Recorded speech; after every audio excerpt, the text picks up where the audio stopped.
Maximum study institute সেন্টারে কি করে, একদম কাছাকাছি কোশ্চেন দিয়ে মক টেস্ট নেয়, একদম সোজা সোজা কোশ্চেন দিয়ে মক টেস্ট নেয়। কেন? Student happy, 80 student happy, student করিয়েছে এমন যে আমি 80 দিলে পাচ্ছি। পরীক্ষার পরে যখন উফ ব্যাটলা তোদের বছরের কোশ্চেনটা হেভি টাফ এসে গেল রে, নইলে তো তোদের এইরকম কোশ্চেন আসা উচিত হয় না, এরকম কোশ্চেন আসে না তোদের করে। আত্মীয় বাড়িতে গিয়ে বাবা মাকে এবছরে আমাদের সঙ্গে কপালটাই খারাপ, ভাগ্যটাই খারাপ, কোশ্চেনটা হেভি টাফ এসেছিল, নইলে তো বেরিয়ে যেতাম। ইনস্টিটিউটে আমি 80-90 করে পরের পর মক টেস্ট গুলোতে পেয়ে এসেছি, এই পরীক্ষায় পেতাম না। আর এখানে পরীক্ষা দিচ্ছে আমার স্টুডেন্টকে 25-এর যারা 30-40 টপকাতে দিচ্ছে। কেন?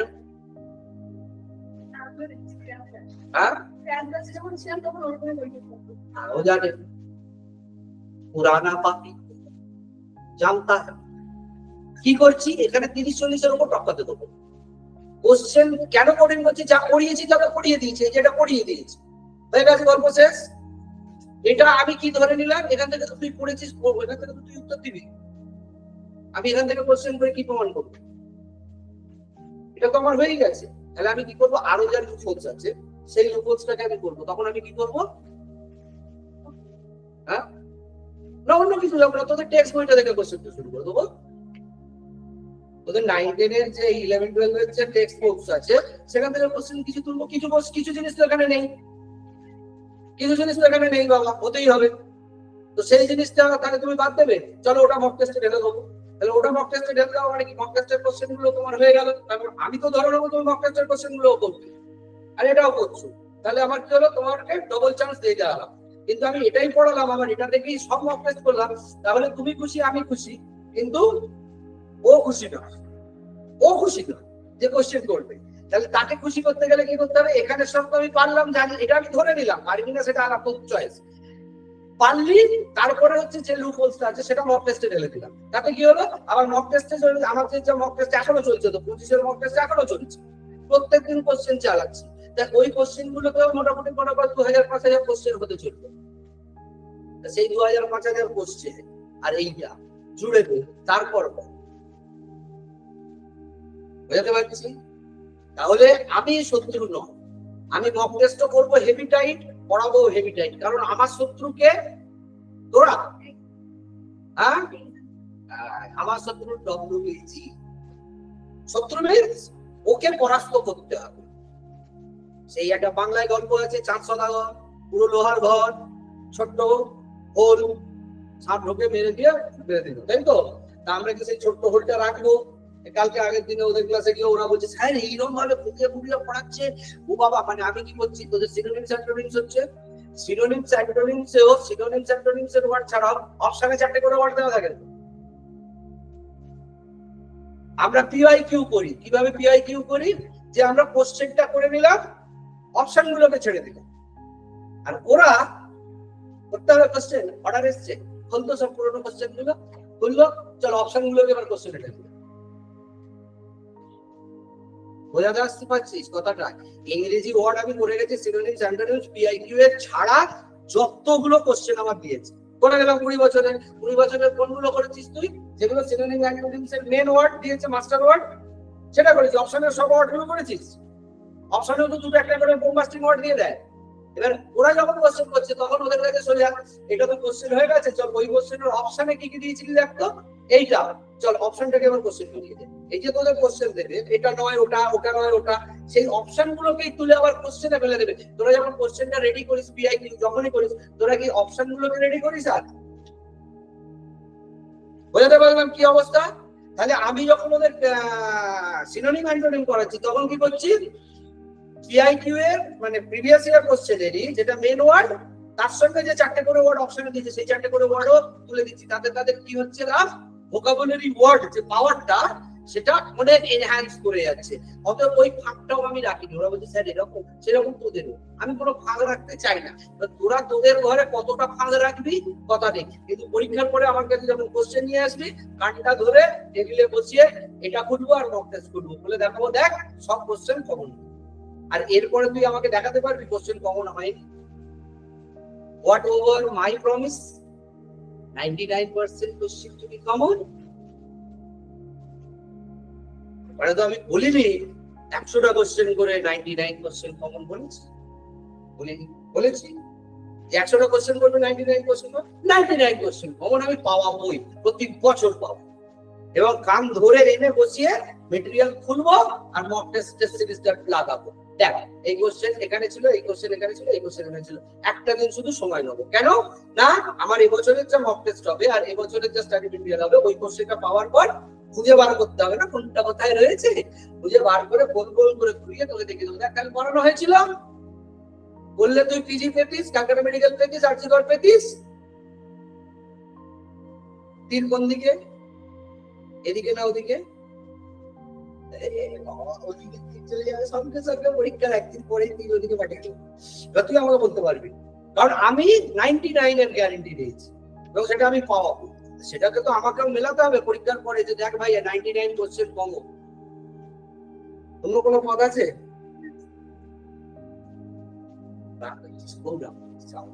আমার উপর রাগ করিস না, এখনো বেঁচে আছিস, ডব্লিউবিসি আছে বলুন। যদি ডব্লিউবিসি মনে কর সামনে 2026 ইলেকশন তো ওটাছে তো, যদি বাই চান্স দা বাই কি হয় প্রেজেন্ট বলছিলি হয় ওর পরীক্ষা আটকে গেছে বলে ভোট আটকে যাবে। মামলো আছে মনে কর পশ্চিমবঙ্গ থেকে তৃণমূল কংগ্রেস ভোকারটা তোদিকে ক্যামেরাটা ঘুরে দেবো, ডাইরেক্ট আমার মতো কি ডাকবি অন্য কিছু। তুই ভালো ও বলছিস হবে না, কোনোদিন হবে না, তাহলে তোদের লাইফ সিকিউর। অন্তত যতদিন তৃণমূল কংগ্রেস আছে পশ্চিমবঙ্গে BSc nursing, GNM nursing, Z pass এগুলো হবে। বাই চান্স যদি 2026-এ যদি পাল্টায় ডাইরেক্টলি বাকি যে রাজ্যের বিজেপি গেছে সেখানে কোনো আর ওই স্টেট নার্সিং এর পরীক্ষা নেই। পশ্চিমবঙ্গ সরকারকে না, পশ্চিমবঙ্গ সরকারকে বলেছিল আপনারা পড়ুন, পশ্চিমবঙ্গ সরকার পড়েনি বলে।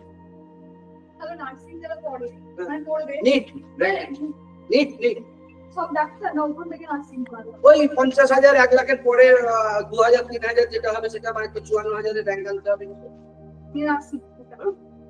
আলাদা পরীক্ষা দিতে হবে। মনে কর যারা নিট দিল, সরকারি কলেজ 50,000 চলে গেল, প্রাইভেট কলেজ 50,000 গেল কি গেল না, কিন্তু আবার নার্সিং এর জন্য ওখান থেকে 50,000-এর পরে বলবে 5,000 বিএসসি নার্সিং আর 10,000 জিএনএম নার্সিং এ ঢেলে দেবে, ব্যাস চাপ বুঝে নাও। মানে তোমাকে 60,000 বা 70,000-এর মধ্যে নিটে র্যাঙ্ক করবে যখন, সেখান থেকেই তোমার স্টেট লেভেলে তোমার র্যাঙ্কে ঢুকে যাবে, সেখান থেকে স্টেট ওয়াইজ যে র্যাঙ্কে যাবে সেখান থেকে তুমি নার্সিং এ চলে যাবে, তোমার নিটই হয়ে যাবে তখন কম্পালসারি। আলাদা করে জেড পাস জিএনএম দেবার আর সুযোগ থাকবে না, বুঝতে পারছি? অথবা এ যা করছে ও তো আরো বেড়া খতরনাক হয়ে যাবে। ওই জন্য এখনো বলছি অনেক বেঁচে আছিস, এখনো যাটা করছিস বাচ্চার লেভেলে করছিস।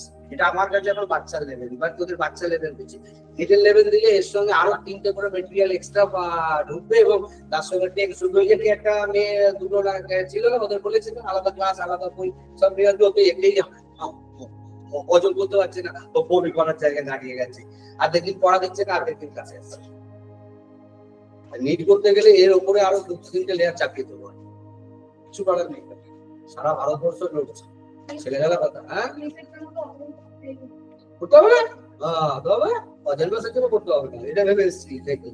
হ্যাঁ জেলবাসের জন্য করতে হবে না, কি হাসি। চল এখানে পাগল হয়ে যাবে, এইটুকুই মুখস্থ করে মনে রাখতে 2 ঘন্টা সময়, এই শুধু উৎসেচক গুলি না। আরে 2 ঘন্টা বেশি লাগবে তো কম নয়, তাই না? শুধু এইটুকু জায়গায় 2 ঘন্টা খেয়ে বসে যাবে, কিন্তু যে কোনো একটাই উত্তর অপশনে দেবে, বা একসঙ্গে 2টো মিলিয়ে দিয়ে দেবে, বা একসঙ্গে 3টে মিলিয়ে দিয়ে দেবে। মনে করবে তুই একটা মুখস্থ করেছিস না, 3টে হচ্ছে দেখি, আবার একটাও দিতে পারছিস। বলতে হবে এই ছোট ছোট নামগুলোকে আমাকে মনে রেখে যেতে হবে। এইটুকু জায়গা মনে রাখার জন্য আমার প্রায় 30 MB 40 MB ব্লক হয়ে যাবে। হ্যান্ড বলবে না, হ্যাঁ হ্যান্ড করতে বাধ্য বল। ঢোকা, যতটা পারিস ঢোকা, যেটা বেরিয়ে যাবে যাবে, লোড হবে না যখন দেখাবে কি স্টোরেজ ফুল, স্টোরেজ ফুল দেখাবে যখন, তখন এটা ডিলিট করবি, ওটা ঢোকাবি। আমার কাজ কি, ওকে টোটালটা সাপ্লাই দিচ্ছি। এবার যখন ট্রান্সফার হচ্ছে, ফাইল ট্রান্সফার হচ্ছে, যার যত কি বলে ওটাকে র্যাম বলে তো নাকি, হ্যাঁ, যার যত র্যাম তার তত যাবে, যার হবে না দেখাবে স্টোরেজ ফুল। মনে করো ওর 1 টিবি, ওর 2 টিবি, তোর 3 টিবি, তোর 256, ওর 526, এরকম যা যা ফিগারেশনে আছে হয়ে আছে। এবারে আমি দিচ্ছি পুরো 5 টিবির মান। 5 টিবি থেকে যার যেটা ক্যাপাসিটি সে সেটাকে নেবে, বাকি দেখিয়ে দেবে স্টোরেজ ফুল। কি করবো স্যার, কি করবি স্যার, আমি এটাকে ডিলিট করার পর এটাকে ঢোকা, এর বাইরে কিচ্ছু হবে না। এবারে নিজের স্পেস যদি বাঁচাতে পারিস, কিছু ডিজেল যেটা আমার স্টোরেজ থাকে না, এক্সটার্নাল মেমোরি আর ইন্টারনাল মেমোরি, এক্সটার্নাল মেমোরিতে কিছু গার্বেজ আছে তো এক্সটার্নাল মেমোরিতে, হ্যাঁ, ওই গার্বেজ গুলোকে যদি ডিলিট, কিন্তু ওগুলো খুব প্রিয় জিনিস, ওই গার্বেজ গুলো ডিলিট করা যায় না, কিন্তু ওই গার্বেজ গুলোকে যদি 1 বছরের জন্য ডিলিট মেরে সাইড করতে পারিস, বা ওই কি বলে আরেকটা কিসে হার্ড ডিস্কে ঢুকিয়ে নিয়ে রাখ না কিছুতে, নিজে একটা করে ভিডিও করবি, করে বলবি এটা আমি রাখলাম, পরে মনে রাখবো, তাহলে ভিডিও গুলো কোথাও একটা স্টোর করে মেমোরিতে তো করা যায়। হ্যাঁ, তুই ওটা বলে ডিলিট করে ভুলতে পারবি না।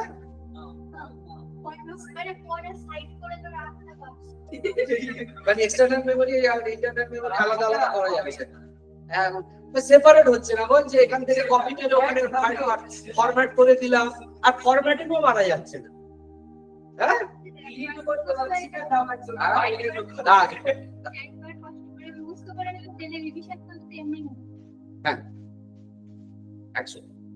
এটা তো মানে এটা তো হচ্ছে এটাই একমাত্র বাঁচার রাস্তা। কিন্তু ঘটনাটা হচ্ছে এই রাস্তাটা হাঁটতে গেলে পায়ে ছ্যাঁকা লাগে, পায়ে কাঁটা ফুটে, রক্ত পড়ে, এটা করতে গেলে যন্ত্রণা হয়, ব্যথা হয়, বেদনা হয়, সেইটা সহ্য করতে হবে যে সফলতার সিঁড়ি ভেঙে পাহাড়ের চূড়ায় উঠবে। কিন্তু আমি বাটিতে দাঁড়িয়ে এখন বলছি যে যদি আমার এটা হতো যে ট্রেনে যা ফরম্যাট করে সাইড করে দাও, এই যে তুই প্রসেসটার কথা বললি, ওরা যেটা কথা বললো সেটাতে আমি আসছিলাম, তুই আগেই বলে দিলি, খুব ভালো বললি। এই দেখ তুই যেটা বললি না, দূর করা যায় না, দূর করা যায় কিভাবে, ও বললো কিভাবে বলতো, তুই যদি রোজ একই জিনিস একইভাবে বারবার ওটাকে ঘষতে থাকিস না, তোর মগজ থেকে দেখবি বাকি জিনিস আস্তে আস্তে উঠতে থাকবে। তুই যখন যেটাকে দিয়ে ফোকাস থাকিস তখন তারই বেশি জিনিস মনে থাকে। মনে কর কোথাও বেড়াতে গেছিস, বেরিয়ে ফিরে আসার পরে তোর মাথায় ম্যাক্সিমাম মেমোরিতে কি স্টোর হয়ে থাকে, বেড়াতে যাওয়া বা ক্রিকেট খেলা দেখলাম, খেলা দেখে ওঠার পরে 1 দিন বা 2 দিন বিশ্বকাপ ফাইনাল দেখে উঠেছি, তারপরে 1 দিন বা 2 দিন মাথায় ম্যাক্সিমাম কি স্টোর হয়ে থাকে, খেলাটা স্টোর হয়ে থাকে, বাকি জিনিসগুলো কোথায় হারিয়ে গেছে জানি না, নাড়াচাড়া করলে হয়তো জাগবে।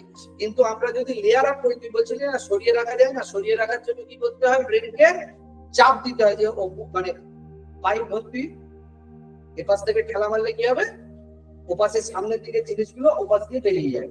এবারে যেরকম তুই যে কোনো জিনিস, পড়া বল, সিনেমা দেখা বল, বেড়ানো বল, বিয়ে বাড়ি বল, যা করেছিস, যেটাকে রোজ করছিস, মেমোরি সেটাকেই রেখে দিয়ে বাকি জিনিসগুলোকে কিন্তু সাইডে পাঠাচ্ছিস। এই যে তুই বললি না ভোলা যায় না, যায়, ভোলা মানে ও ওর মতন করে একটা স্টোরেজ সিস্টেমে চলে যায়, কিন্তু প্রচুর ডেটা লস হয়, প্রচুর ডেটা লস হয়। এবার তুই যখন ওটাকে নিয়ে বারবার ঘাটবি না, ওই যেরকম তোদের হোয়াটসঅ্যাপে আছে না কি গোপন মেসেজ গুলো 7 দিন পরে অটোমেটিক ডিলিট হয়ে যায়, এনক্রিপ্টেড বলে তো না কি বলে, ডিসঅ্যাপিয়ারিং টাইমিং করে রাখা যাবে, তোকে কিছু করতে হয়, নিজে নিজে কি হয় ডিলিট।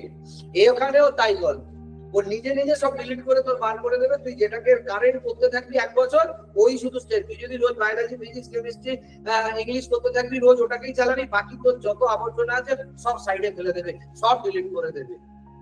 তোর এক্সটার্নাল ইন্টারনাল সব মেমোরি ব্রহ্মাণ্ড এখানে রাখা যায়।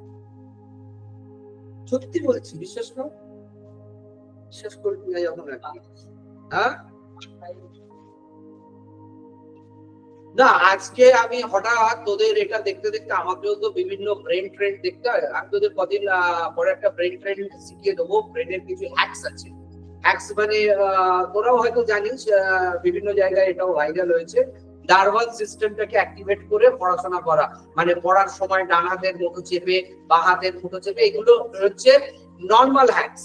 কিন্তু আরো কিছু হ্যাকস আছে যে হ্যাকস তো আমাদের নিউরন বা আমাদের ব্রেনটাকে আরো অ্যাক্টিভেট করে, সেই হ্যাকস গুলো শেখাবো। কিন্তু তার সঙ্গে তোরা বড় হয়েছিস, তোদের বলতে আপত্তি নেই, এবং this is not my opinion, it's opinion from the all the those are the scientist in that way. সেটা হচ্ছে সেলিবেসি। Those are keeping their celibacy, they are keeping their memory to start. এটা এবার তোরা কতটা মানবি, কতটা পালবি, it is depends on you. এটা কিন্তু এই সেলিবেসিটা কিন্তু একটা বিরাট ভূমিকা নেয়, এবং এটা বারবার প্রমাণিত হয়েছে, এবং বারবার বিভিন্ন যারা স্কলার তারাও বলেছে। এই জন্য আগেকার দিনে গুরুকুল ছিল। গুরুকুল থেকে আসতো রাজরাজার ছেলেদের ছোটবেলায় কোথায় পাঠিয়ে দেওয়া হতো? গুরুকুলে পাঠিয়ে দেওয়া হতো। সাংসারিক জীবনকে কভাগে ভাগ করা হয়েছে, যে কোনো সম্প্রদায়, যে কোনো ধর্মে 4টে ভাগে: ব্রহ্মচর্য, গার্হস্থ্য, বানপ্রস্থ, সন্ন্যাস। আমাদের এখন যেটা দরকার ব্রহ্মচর্য, আমাদের এখন যেটা দরকার সেটা সেলিবেসি। কিন্তু আমরা আগে যেটা গুরুকুলে চলে যেতাম, স্কুলে বা আশ্রমে গিয়ে পড়াশোনা করতাম। কারণ কি দেখ, আমাদের আগে প্রাচীন কালে যে পড়াশোনা হতো, উপনিষদ, বেদ, শ্রুতি বা যে কোনো ধর্মের যাই বলিস, তখন কি কোনো লিখিত আকার ছিল? বেদ, উপনিষদ এগুলো সব কি বলতো? এগুলোকে বলা হয় শ্রুতি। ব্যাস, মানে এই আমগান মতন মাস্টার একে বলে যাচ্ছি আর তোরা শুনে যাচ্ছিস। কোনো লেখা, মানে লেখার তখন জায়গা ছিল না। লেখা যখন পাচ্ছিল তখন কোনো কিছুই লেখা নয়, ওই গুরু থেকে শিষ্য, শিষ্য আবার গুরু, আবার শিষ্য, এইভাবে হাজার হাজার বছর ধরে জিনিসটা গেছে। পুরো জ্ঞানটা যে ট্রান্সফার হতো শুধু মেমোরি টু মেমোরি। তো শ্রুতি মানে হচ্ছে শুনে মনে রাখা, আর এই শুনে মনে রাখার জন্য তখন দরকার ছিল আশ্রম। আর আশ্রমের মেন কাজটাই ছিল কি? ব্রহ্মচর্য, সেলিবেসি। এবার বর্তমান সমাজের একটা অবক্ষয় হয়েছে যে বর্তমান সমাজে মোটামুটি পুবার্টি বা টিনেজ থেকেই আমাদের maximum number of students lose their celibacy. এই যে lose their celibacy, that's directly effects on your brain. মানে যদি বলিস প্রমাণ, রামকৃষ্ণ মিশন, নরেন্দ্রপুরের জিনিয়াস কি সবাই রেজাল্ট ওখানে ফাটাফাটি হয়।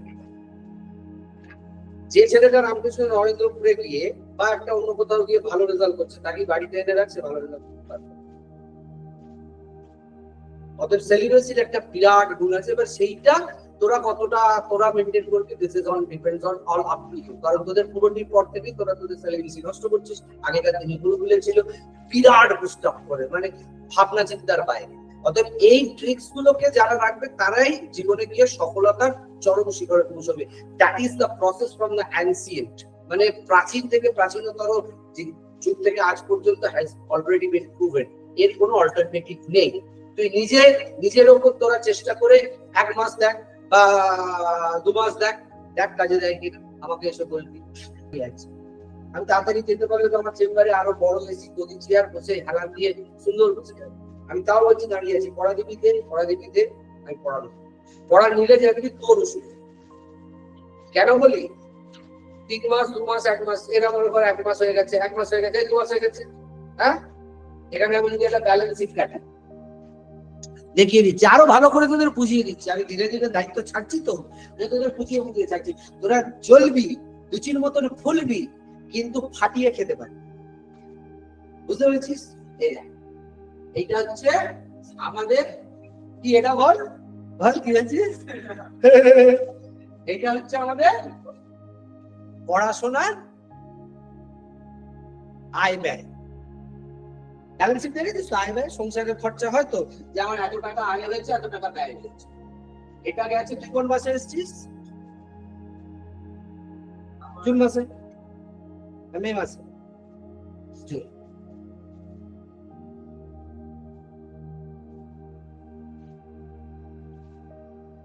তিরিশ যদি ধরি, আর এখানে হয়ে গেল 20, 50 দিন। ওকে ডাক, 50 দিনে তোর কি ইমপ্রুভমেন্ট এখানে লিখতে, যে কাউকে ডেকে এখানে লেখা। নিট রেজাল্ট হয়ে আছে 5% তো নয়, যদি খুব বেশি বলি, যা পড়ানো হয়েছে তার 5% এখানে হয়তো রিকল করতে পারে। ঠিক বলছি না ভুল বলছি ভাই? ভুল বলছি? কারণ বাড়বে, এটা 10% হবে, এটা 20% হবে, সেটা হলো লস। তাহলে আমার ডেফিসিট এটা হচ্ছে মনে কর অ্যাসেটস, এটা হচ্ছে লায়াবিলিটি, ঠিক আছে? ধার। আমার তাহলে 50 দিনের মধ্যে যদি আমার 5% হয়ে থাকে, তার মানে আমার 95% অফ 50 ডেজ কোথায় দাঁড়িয়ে আছে? লায়াবিলিটি। তাহলে এই 95% আমি আর কোনোদিন কভার আপ করতে পারবো? 50 দিনটা আর আমি কোনোদিন কভার আপ করতে পারবো? ও যদি এখানে 50 দিন করেছে, 50 দিনের অ্যাসেটসে ও যদি এখানে আমাকে লিখে দেখায় যে স্যার আমার 3 ডাইমেনশন, ইউনিট, স্কেলার, ভেক্টর, বায়োলজির ওই পুরো প্রথমের অন্তত পার্টটা এইটা আমার ফাটাফাটি আমি স্টোর করে দিয়েছি 50 দিনের, দিস ইজ মাই ইমপ্রুভমেন্ট। এখানে এসেছে ইমপ্রুভমেন্ট মানে স্টোর করতে, তো হিসেবের খাতা এখানে কি হয়েছে, কি কতটা লিখতে পারবি লেখ। 50 দিন হোক, 30 দিন হোক, তো কতদিন হয়েছে? জুলাই থেকে 9 তারিখ, তাহলে জুলাই থেকে আজকে কত? 21, 22, 21 জুলাই তো হয়ে গেল ধর্মতলা। তাহলে আজকে কত জুলাই? 25 জুলাই। 9 থেকে 25 জুলাই, ঠিক আছে? তাহলে তুমি বাদ দিয়ে দাও, তোমার মোটামুটি 17 দিন হয়ে গেল। তাহলে এখানে তুমি যদি আসো, এখানে 17 দিনে তোমার ইমপ্রুভমেন্টটা লেখো। 17 দিনে তুমি কি করেছো? 17 দিন মানে হচ্ছে 17 দিনকে আমি যদি হিসেব করি পার ডে হিসেবে, কলেজ স্কুল এখানে পড়া নিয়ে মনে করো আমার এখানে তোমার 4 ঘন্টা করে ডেলি বেরিয়ে গেছে, যেটা গেছে। তুমি মোটামুটি যদি আমি অন অ্যান অ্যাভারেজ দিনে আমি যা হিসেব করে দিয়েছিলাম, 8 ঘন্টা তোমার হাতে সময় আছে, 4 ঘন্টা এখানে পড়া প্লাস বাড়িতে আসার আগে 4 ঘন্টা পড়া, রাত্রিরে 4 ঘন্টা পড়া। আমি মনে করো তোমার 17 দিনে আমি ধরলাম যে 3 ঘন্টা করে পড়েছি, সাপোজ তুমি খুব কম করে ধরলাম, তোরা পড়েছিস 3 ঘন্টা করে পড়েছিস তো? আল্লাহ, 51 হয়তো 3 ঘন্টা করে পড়লে, এই 51 ঘন্টা পড়ে তার কি স্টোরেজ হচ্ছে? অ্যাসেটস। কে লিখতে পারবে যে স্যার আমার বায়োলজির আপনার দেওয়া সেল স্ট্রাকচারের প্রথম 5টা পাতা ঝামু লিখুক এসে কেউ, বা ইউনিট, স্কেলার, ভেক্টর, 3 ডাইমেনশন, 2 ডাইমেনশনের একটা চ্যাপ্টারের অঙ্ক ফিজিক্স ধাসু, এটা ধাসু। ইংলিশের এতগুলো সিনোনিম চ্যাপ্টারের ধাসু, যা আগে হবে। হিসেবে কেউ এসে 51 ঘন্টার হিসেব বেরাতে পারবি না? তাহলে সেই 51 ঘন্টা এখানে উড়ে যাবে, ये আবার লাইবিলিটি। এই লাইবিলিটি বাড়তে এখানে এসে দাঁড়াবে ডেফিসিট মাইনাস 110% পরীক্ষা লাগে। আর এখানে দাঁড়াবে অ্যাসেটস এ বিগ জিরো। অঙ্ক করতে আমি কিন্তু পড়া ধরবো, আমি পড়িয়ে যাবো, আমি তো পড়িয়ে যাচ্ছি, আরো বল আরো পড়িয়ে যাবে। আজকে পড়া ধরবো বলে থেমে গেলাম, আর একটু পড়াতাম। কিন্তু আলটিমেটলি এই অঙ্কটা বাড়িতে রাখবি, একটা খাতা, অ্যাসেটস আর লায়াবিলিটিস। বাড়িতে যে মানুষ হবি, যে নিজেকে বাঁচাতে চাইবি, বাবা মায়ের পয়সা বাঁচাতে চাইবি, কেরিয়ার বাঁচাতে চাইবি, যে নিজের ভবিষ্যৎ বাঁচাতে চাইবি, রোজ একটা করে খাতা আছে, জানে আমি দিয়ে দেবো, আছে ডায়েরি আছে। এটা এই বছর 2025 এর ডায়েরি কিনেছিস? দেখ খাতা আছে। আর আজকে কত তারিখ? হ্যাঁ 25। কালকে সকালবেলা ঘুম থেকে উঠে লিখে ফেলবি, এটা মুছে দেবো। হ্যাঁ, এখানে লিখে ফেলবি খাতার পাতায় 26শে জুলাই। কালকে 26 তারিখ তো রে? হ্যাঁ, 26শে জুলাই। ওকে, রাত্রি 11টার সময়, 11টার সময় রাত। সারাদিনের পড়ার স্টোরেজ। 26 তারিখের পাতা কি থাকবে? চ্যালেঞ্জ করে বল। 26 তারিখের পাতা ফাঁকা থাকবে। নিজের সঙ্গে ঠকাবি, কিন্তু নিজে বুঝে নিবি অঙ্কটা। পরের দিন এটা পৌঁছে দিবি 27শে জুলাই রাত 11টা, লিখবি কি থাকবে? 10টা কোশ্চেন বায়োলজি নিজের মতো, ঠিক আছে? 28শে জুলাই এটা হবে আবার স্যার 20টা। 29শে জুলাই 30টা। 30 জুলাই আছে তো? 30শে জুলাই 40টা। 1 তারিখে আগস্টে কত? 31শে মার্চ। 1 তারিখে আসবি, স্যার খাতা লিখেছি 40 খানা কোশ্চেন রেডি, ধরুন পারবি না, তার কারণ এই 40 খানার মধ্যে এই 10টা, এই 20টা, এই 30টা রিভিশন করিস।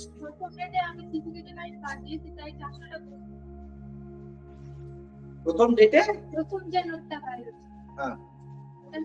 আমি আমার আর কিছু নেই, আমি কি পড়িয়েছি কোশ্চেন ভিডিও দিয়েছিলাম, কোশ্চেন কি হবে জানা আছে, মেটেরিয়াল থেকে কি হবে, বা আমি যদি বাদও দিই সেটাও কি হবে তোমার জানা আছে, হ্যাঁ কিনা বলো? ঠিক আছে, আমি সেটা বলিনি তো, এখন আজকের জন্য বলছি না তো। আমার কাছে কথা হচ্ছে 10, 20, 30, 40 পরের দিকে যেমন আসবো, এই 10টা যদি রিভিশন না করি, 20টা যদি রিভিশন না করি, এক তারিখে এসে দেখবো এই 40টার মধ্যে মনে আছে সর্বসাকুল্যে হয়তো 25টা, তার মানে আবার লস খেয়েছি। 25টা থেকে 40টা থেকে 25টা বাদ চলে গেছে, তার মানে আমার কাছে 15টা আবার ডেফিসিট, আবার এখানে লিখবো ডেফিসিট। এইভাবে একটা সারা বছরের খাতা করবি, যখন পরীক্ষার আগে গিয়ে না লজ্জায় বলবি কিলো করেছে, কি করবো স্যার, কিলো করেছে, সব তো খালি গুলিয়ে গুললে, স্যার বলুন না কি করবো, আমি সোজা বলবো কিছু বলি না, বাবাকে বলবি স্যার ফাটিয়ে দিয়েছি, পরীক্ষা ফাটিয়ে দিয়েছি, তারপরে রেজাল্ট খারাপ হবে, বলবি স্যার রিভিউ করবো, আমার খাতা ভুল দেখা হয়েছে, আমি নাম্বার পেলাম, দুর্নীতি হয়েছে, এই চিটিংবাজি হয়েছে, ও পয়সা নিয়ে র্যাঙ্ক দিয়েছে, আমাকে দেয়নি, এই তো রাজ্যের অবস্থা, এই তো এই হাজার বিপদ সাজিয়ে দিবি, আর তুমি উফ কি ডেঞ্জারাস কোশ্চেন হয়েছে, তখন তোদের হয়ে আমি কি করবো, একখানা রিল বানাবো। প্রিয় সুধী ছাত্রছাত্রী বৃন্দ, কোশ্চেন এবার একটু কঠিন হয়েছে, এবার নয় এবার কিন্তু আমরা হাল ছাড়বো না, আমরা যুদ্ধের ময়দান ছাড়বো না, আমরা আগের বছরের জন্য আবার প্রস্তুত হব, আগের বছর আমরা কাঁপিয়ে ঝাঁকিয়ে দেবো, এবং এবছরের কোশ্চেন কঠিন হওয়ার জন্য তোমরা আশাহত হলো না, লিঙ্কটা সঙ্গে সঙ্গে ডাউনলোড করবে, আমি তোদের গ্রুপে পাঠিয়ে দেবো, দেখো বাবা স্যার চলতে বলেছে, আমি তোদের দলে আছি, বলবি এরকম রিল রেকর্ড করে দিতে, আমি এরকম রিল রেকর্ড করে দিব, বাস গিয়ে বাবাকে দেখিয়ে দেবে, জয়দেব স্যার নিজে বলছে যে কোশ্চেন কঠিন হয়েছে, পারবি না, অনেকে দেয় দেখবি ইউটিউবে দুঃখ করে দেয়, কোশ্চেন তোমাদের দুঃখ হয়েছে, কোশ্চেন কঠিন হয়েছে, তোমরা এবারে হতাশ হয়ে না, কোশ্চেন কঠিন হওয়ার জন্য ভেঙে পড়ো না, তোমাকে বরবাদি করে দিয়েছি, এবার তোমাকেও বাঁচাতে হবে, তোমার গার্জিয়ান সবাইকে বাঁচাতে হবে, তো কি হবে, আমি এটা দিয়ে দিলাম, আমার কোনো ভিডিও জিন্দগি দেবো না, আমি কোনোদিনের তোমরা কোশ্চেন কঠিন, আমি জানি কঠিন হবে, আমি কেন বলবো আমি কঠিন হবে, আমি তার আগে সেই কঠিনটাকে রগড়াবার জন্য আমি করেছি, কিন্তু তোদের জন্য আমি একটা রিল করে দেবো প্রাইভেট, ওটা গিয়ে শুধু বাবাকে দেখে, আর তোদের গার্জেন গ্রুপে টুম করে দেবো, বাস হয়ে গেল, হাসি, জীবন সুরক্ষিত। তাহলে কি, তাহলে খাতা কর, অ্যাসেটস এন্ড লায়াবিলিটিস কর, তোর 1 মাস হয়ে গেছে তো আরামসে, তোদের 1 মাস হয়ে গেছে তো আরামসে, অ্যাসেটস কি আছে মানে বল, তোদের আমি শোনা মনে হলো, ওই গল্প বাদ দাও, ওইসব গল্প বাদ দাও, আমার কাছে সোজা অ্যাসেট এন্ড লায়াবিলিটির খাতা রেডি করেছিস, চক্রবর্তী দত্ত মুখার্জি অনলাইনে মাত্র অফলাইনে, খাতা কেউ রেডি করেছিস, একটা খাতা কর, 26শে জুলাই, 27শে জুলাই, 28শে জুলাই, 29শে জুলাই, প্রত্যেক দিনের যদি না তোদের পাতা ফর্সা থেকেছে তো আমার নাম নেই, পাতা ফর্সা থেকেছে মানে কি, রাত্রিরে গিয়ে পড়েছি কিন্তু মনে রাখতে পারিনি, ও পড়ার কোনো দাম নেই, পড়েছি অথচ মনে নেই, ও পড়ার কোনো দাম নেই, আছে রে, পড়েছি কিন্তু মনে রাখতে পারিনি, ও পড়ার কোনো দাম আছে, আমি স্যার আজকে 4 ঘন্টা পড়েছি, 4 আওয়ার্স 15 মিনিট, রাত্রির বেলা শুয়ে যখন রিমাইন্ড করছি, আমার কাছে জিরো, বললাম মনে আছে বললাম, তাহলে ওই 4 ঘন্টার কোনো ভ্যালুয়েশন আছে নেই, তাহলে আমাকে আগের মঙ্গলবার একটা খাতা আনবি, সেখানে লিখে আনবি স্যার আজকে কি বার, শুক্রবার, শনি রবি সোম, 3 দিনে তোদের কি ডেভেলপমেন্ট হচ্ছে ডে বাই ডে, আমি আগে শুক্রবার এসে পড়াবো, এই মঙ্গলবার এসে কিছু পড়াবো না, আমি মঙ্গলবার এসে তোদের ইন্ডিভিজুয়াল খাতা দেবো, খাতায় কি লিখবি, তোরাই লিখবি যে স্যার এই তারিখে এতটা কোশ্চেন করেছি, এতটা কোশ্চেন এতটা করেছি, 1 পাতা করেছি বায়োলজি, 1 পাতা পড়েছি, আমাকে দিবি, আমি ওই 1 পাতা ধরবো, মনে আছে কিনা দেখতে হবে, আর ধরলে যদি না পারিস কি করবো, ক্লাসের মধ্যে কান ধরে দাঁড় করিয়ে দেবো, আর নইলে ক্লাসের বাইরে, তোরা কেউ দেখাবি না খাতা আমাকে, আমি জানি, যদি দেখাস তার দায় আমার না তোর, তোর দায়, খাতা আনবি দেখাবি স্যার দিস ইজ আমার চার্ট, আমি এতগুলো কোশ্চেন করেছি, ধরুন, না পারলে আমি বেরিয়ে যাবো ক্লাসের বাইরে, না পারলে আমি কান ধরে দাঁড়িয়ে পড়বো ক্লাসের মাঝখানে, আমার কোনো মান সম্মান নেই, আমি ছেলে নিয়ে ওসব বুঝি না, সবাই কাম ধরে রাখতে। ঠিক আছে, এবারে তুমি আমাকে বলবে যে স্যার ধরুন খাতা এনেছি, খাতায় এইটুকু আমি করেছি, আপনি আমায় ধরে বলে দিন যে আমি এইটুকু মনে রাখতে পেরেছি কি পারিনি। যদি না বলিস করবো না, ধরবো না। খাতা করলে নিজের চিত্রটা বুঝতে পারবি, বছরের শেষ মানে 2 মাস পরে কি 1 মাস পরে এখন বিগ জিরো, 2 মাস পরে বিগ জিরো, 4 মাস পরে 5 মাস পরেও এটা বিগ জিরোই থাকবে। এই 0 0 0 0 0 0 জুড়তে জুড়তে গিয়ে 0 0 0 প্লাস কত ইকুয়ালস টু, বাস। জাহিদ স্যারের জোর জোর উলুম করার দরকার নেই, চাপিয়ে দেওয়ার দরকার নেই, আমার আর কিছু করার দরকার নেই। আমি প্রথম 2-3 সপ্তাহ তোদের মনিটরিং করেছি, সিজনিং করেছি, গ্রুমিং করেছি, চাপ দিয়ে বোঝাতে চেয়েছি যে ইট ইজ ফর ইউ। 2 সপ্তাহ দেখেছি তোরা বোঝবার পাত্র নোস, কুকুরের লেজে ডাকা, যতই টেনে দিয়ে হয়ে যায় আবার বাঁকা। আমি উলু বলে মুক্ত ছড়াই না, আমি ছড়াবো। এবার তাইটা কাদের কোর্টে পাঠিয়ে দিয়েছি, তোমাদের কোর্টে বুঝিয়ে দিয়েছি কি করতে হবে, করলে করো, না করলে না করো। আমি আর কিচ্ছুটি বলবো, আমি আমার কাজ শেষ করবো, সিলেবাস শেষ করবো, সব শেষ করে দেবো, মেটেরিয়াল দিয়ে দেবো, কোশ্চেন অ্যান্সার চেয়েছে তাও দিয়ে দিচ্ছি, সব দিয়ে দেবো। আমার দিকে আর কিছু হবে বলার কথা আছে, কোশ্চেন অ্যান্সার চেয়েছে দেওয়া শুরু করে দিচ্ছি, আর একটা পরের লাট আছে আবার দিয়ে দেবো। তো নিয়ে নাও, মেটেরিয়াল নিয়ে নাও, সব হয়ে গেল, ক্লাস শেষ হয়ে গেল, সব ফিজিক্সের অঙ্ক করানো হয়ে গেল, সব করা হয়ে গেল। আলটিমেটলি তুমি কোথায়? এটা হবে ঠিক ওই আগের বছরে ফেব্রুয়ারি মার্চে, যখন আর রিকভারির সময় থাকবে না। কারণ জুলাই এই শেষ, August September October November December January February March পরীক্ষা। মার্চ এলো মানে ঘন্টা ডং ডং ডং ডং পরীক্ষা। এপ্রিল ভোট আছে, যদি এপ্রিল মেতে পরীক্ষা হয়, আর যদি এবছরের পরীক্ষা পিছিয়ে বছরে যায় তাহলে তো আরোই ফেল হলো। কেন এই বাবা বলে কেন বুঝে না বাচ্চা মেয়ে। এবছরে 2000 করেছে একটা মেয়ে র্যাঙ্ক, তোদের 1200 করেছে, যারা পাইনি সব সিটি গিয়ে বেরিয়ে গেছে, অন্য কিছু করে দিয়েছে। ঠিক আছে, 1300 থেকে 2400 পর্যন্ত যারা র্যাঙ্ক করেছে তারা সিনে নেই তো, সিনে নেই তো, কিন্তু দে আর তো ট্যালেন্টেড। 1300 থেকে 2400 করেছে, তাহলে 101 থেকে 1200 নিয়ে ছেড়ে দিয়েছিলাম, সব কেটে গেছে, আমরা একদম ফ্রেশ ব্যাচ। কিন্তু যারা 1200 আটকাবার পরে 2400 অব্দি যেতে পারতো তারাও বসেছে, আমার তোরাও বসেছিস। আবার তোদের ব্যাচেও 1 থেকে 1200 করার কেউ আছে তো, তাহলে এই 1 থেকে 1200, ওই 1 থেকে 1200, 1200 থেকে 2400, এদিকে 1200 থেকে 2400, এই টোটাল 4000ই তো সব র্যাঙ্ক হজম করে বেরিয়ে চলে যাবে, তুই কোথাও থাকবি না। বুঝতে পেরেছিস? যদি পরীক্ষাটা হয় আরেক গেল, আর যদি 2 বছরে টানবে তখন, আর যদি পরীক্ষা হয়েও যায় এবছরে যা ঝুলেছে ফর্ম নিটের মেয়ে তুলে নিয়ে চলে যায়, কিচ্ছু করার নেই, কেউ বাঁচাতে পারবে। ঠিক আছে, এবারে তোদের আগের বছরের লেভেলও যে জায়গায় যাবে বাড়তে, আমি সব ছেড়ে দিলাম। যেটুকু বলছি সেটুকু যদি না করিস, 1 থেকে 1200, রিজার্ভেশন 600, জেনারেল মানে জেনারেল 600, 600 মধ্যে র্যাঙ্ক। আমি যা বলছি তার বাইরে যদি কোনো প্রিপারেশন হয় কিছু হবে না, বাট আমার 99% কোশ্চেন কমন দেওয়া as it is, it will be happen. এটা ঘটবে, ঘটবে কি ঘটবে না? ঘটবে। তোমার ব্যালেন্স শিটে কে জিরো করেছে? ওই যে ওর 1 মাস হয়ে গেছে, জুন থেকে জুলাই এর মাস, এখানে জিরো হয়ে আছে, আমি দায়ী। ওর জিরো হয়ে আছে, জিরো না কত পার্সেন্ট দেবো? 50% দেবো, জিরো। কে দায়ী? কে? জাহিদ স্যার। তোর কত? জিরো। কে বল কত পার্সেন্টেজ লিখবো? দায়ী কে? আমি? ঠকালি কাকে? কি হাসি দেখেছো? এই হাসিটাকে কিন্তু কি বলবি বলতো, এটা কিন্তু কিসের হাসি বলতো? এটা কখন হাসি বলতো? এটা হচ্ছে যখন কাঁদার পরের লেভেলের হাসি, মানে এখনো কাঁদার সময় আছে কিন্তু এখন বলতে হচ্ছে কাঁদারও সময়, সে ব্যাড হয়ে যায়, বলে না তার কেটে যায়, তার কেটে গেলে কি হয় তখন সব কিছু হেরে করে হাসে, মানে নিজেকে মারছে, এই অবস্থা হয়ে গেছে, মরছি, মারা যাচ্ছি, শেষ হয়ে যাচ্ছি। কেন? মানে শেষ, ফিনিশ। শেষের পরের লেভেলে, মরার পরের লেভেলে, এরপরে আর মারা যায় না, তখন হাসি শুরু হয়ে। এই হাসিটাও হাসছে, বুঝলি? হেসে ফেললো, কিসের ওপরে হেসে ফেললো? ও বুঝতে পারছে স্যার অলরেডি ডালায় চলে যাচ্ছে, আর অন্ধকারে ঢুকছি, অথচ আমার তার কাটা ছাড়া উপায় নেই। ওই হাসছে, তার কাটা হাসি হাসা শুরু করে দিয়েছে। এর বাইরে কেউ কিছু বললো আমার কাছে, 1 মাস 15 দিন তুই কদিন এসেছিস? আগের ফ্রাইডে, এই ফ্রাইডে 8 দিন। 3 আসছে 24 ঘন্টা, 24 ঘন্টার অ্যাসেট বল, 20টা কোশ্চেন লেখ এখানে এসে হয়েছে, ওটা আমি জাজমেন্ট করে নিয়েছি, ও আন্ডার পারফরমেন্স আছে, ও অনেকটা সময় নষ্ট করেছে, কিন্তু কিছুটা আছে।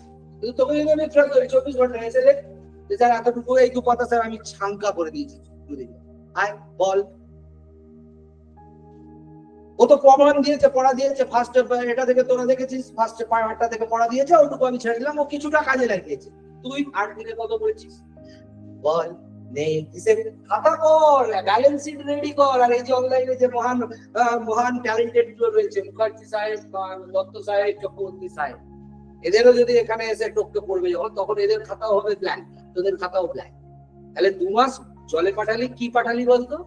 তোর ভবিষ্যৎ, তোর চান্সেস, তোর বাবা মায়ের হার্ড আর্নিং মানি, এবং তোর বাবা মায়ের হার্ড আর্নিং মানি, থাকা খাওয়া, সর্বস্ব, স্বপ্ন, সবকিছুকে জলে পাঠাচ্ছিস।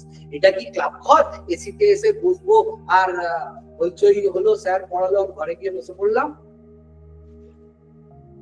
কি হচ্ছে এখানে এসে আলটিমেটলি? আমি পড়াচ্ছি না পড়াশোনা হচ্ছে কি হচ্ছে না? পড়াশোনা তো হয়ে যাচ্ছে, হচ্ছে না কোনটা? এইখানে স্টোর করা, ঢুকিয়ে যা। আমি ওই জন্য পড়া ধরাই ছেড়ে দিয়েছি, আর পড়া ধরবো না। এবারে যে বলবি স্যার ধরুন এটুকু, সেটুকু। যদি বলিস পড়া ধরবো না, আমি আর পড়া ধরবো না, কারণ আমি বুঝিয়ে দিয়েছি। আবার যখন নতুন একটা 25-এর পরে ব্যাচে আসবে, তাদেরকে আবার 2-3 দিন ডোজ দেবো, পড়া ধরা করলে শেখাবো, যেই যাবে না ছেড়ে দেবো। এই জায়গায় প্রথম দিন দিয়েছি, ডোজ দিয়েছি, পড়া দিচ্ছে, ধরবো না। যদি না দেয় ছেড়ে দেবো, ও যদি না দেয় ছেড়ে দেবো। আর আমি কাউকে কিছু, তারপরে ভাইরাল হবো আমি। বাবা মানে বুঝতে পারছে না, খারাপ বিচার হয়ে যাবে, নৃশংস, বিভৎস, খতরনাক, নরখাদক। আমি যদি একখানা পঞ্চি দিয়ে বলে স্যার নির্মম ভাবে ছাত্র ছাত্রীকে বেত্রাঘাত করলো, তারপরে কোন ছাত্রীটা গিয়েছে, সমস্ত নিউজ চ্যানেলে ভাইরাল চলছে, ব্রেকিং নিউজ, স্যারের নির্মম অত্যাচারে ছাত্রীর এই ও ড্যাশ ড্যাশ ড্যাশ, বা বেহুশ হয়ে গেল, অজ্ঞান হয়ে গেল। তারপরে নাও কেস সামলাও, ওখান থেকে থানা আসবে, পুলিশ আসবে, ও আসবে, হ্যাকো আসবে, সবাই এসে মিডিয়া ফ্ল্যাশ লাইট দিয়ে বলুন স্যার আপনি কেন ছাত্রীকে মেরেছেন? আরে ভাই ভালো রেজাল্ট করে, পড়াশোনা কি করার জন্য? পড়াশোনা তো ভালো, বেশি পড়বে, না পড়বে ছেড়ে দেবে। আরে ভাই 1200-এর মধ্যে র্যাঙ্ক করতে হবে ভাই। 1200-এর মধ্যে একটা র্যাঙ্ক করলেও সরকারি স্কুল কলেজ পাবে না স্যার, ওর বাবাকে 12 লাখ টাকা খরচ করতে হবে। বুঝতে পারি বলতে পারবো তখন মিডিয়ার সামনে? সোজা বাংলা পড়বে তো ভালোবাসে, যতটুকু পড়বে পড়াশোনার জন্য এই অত্যাচার।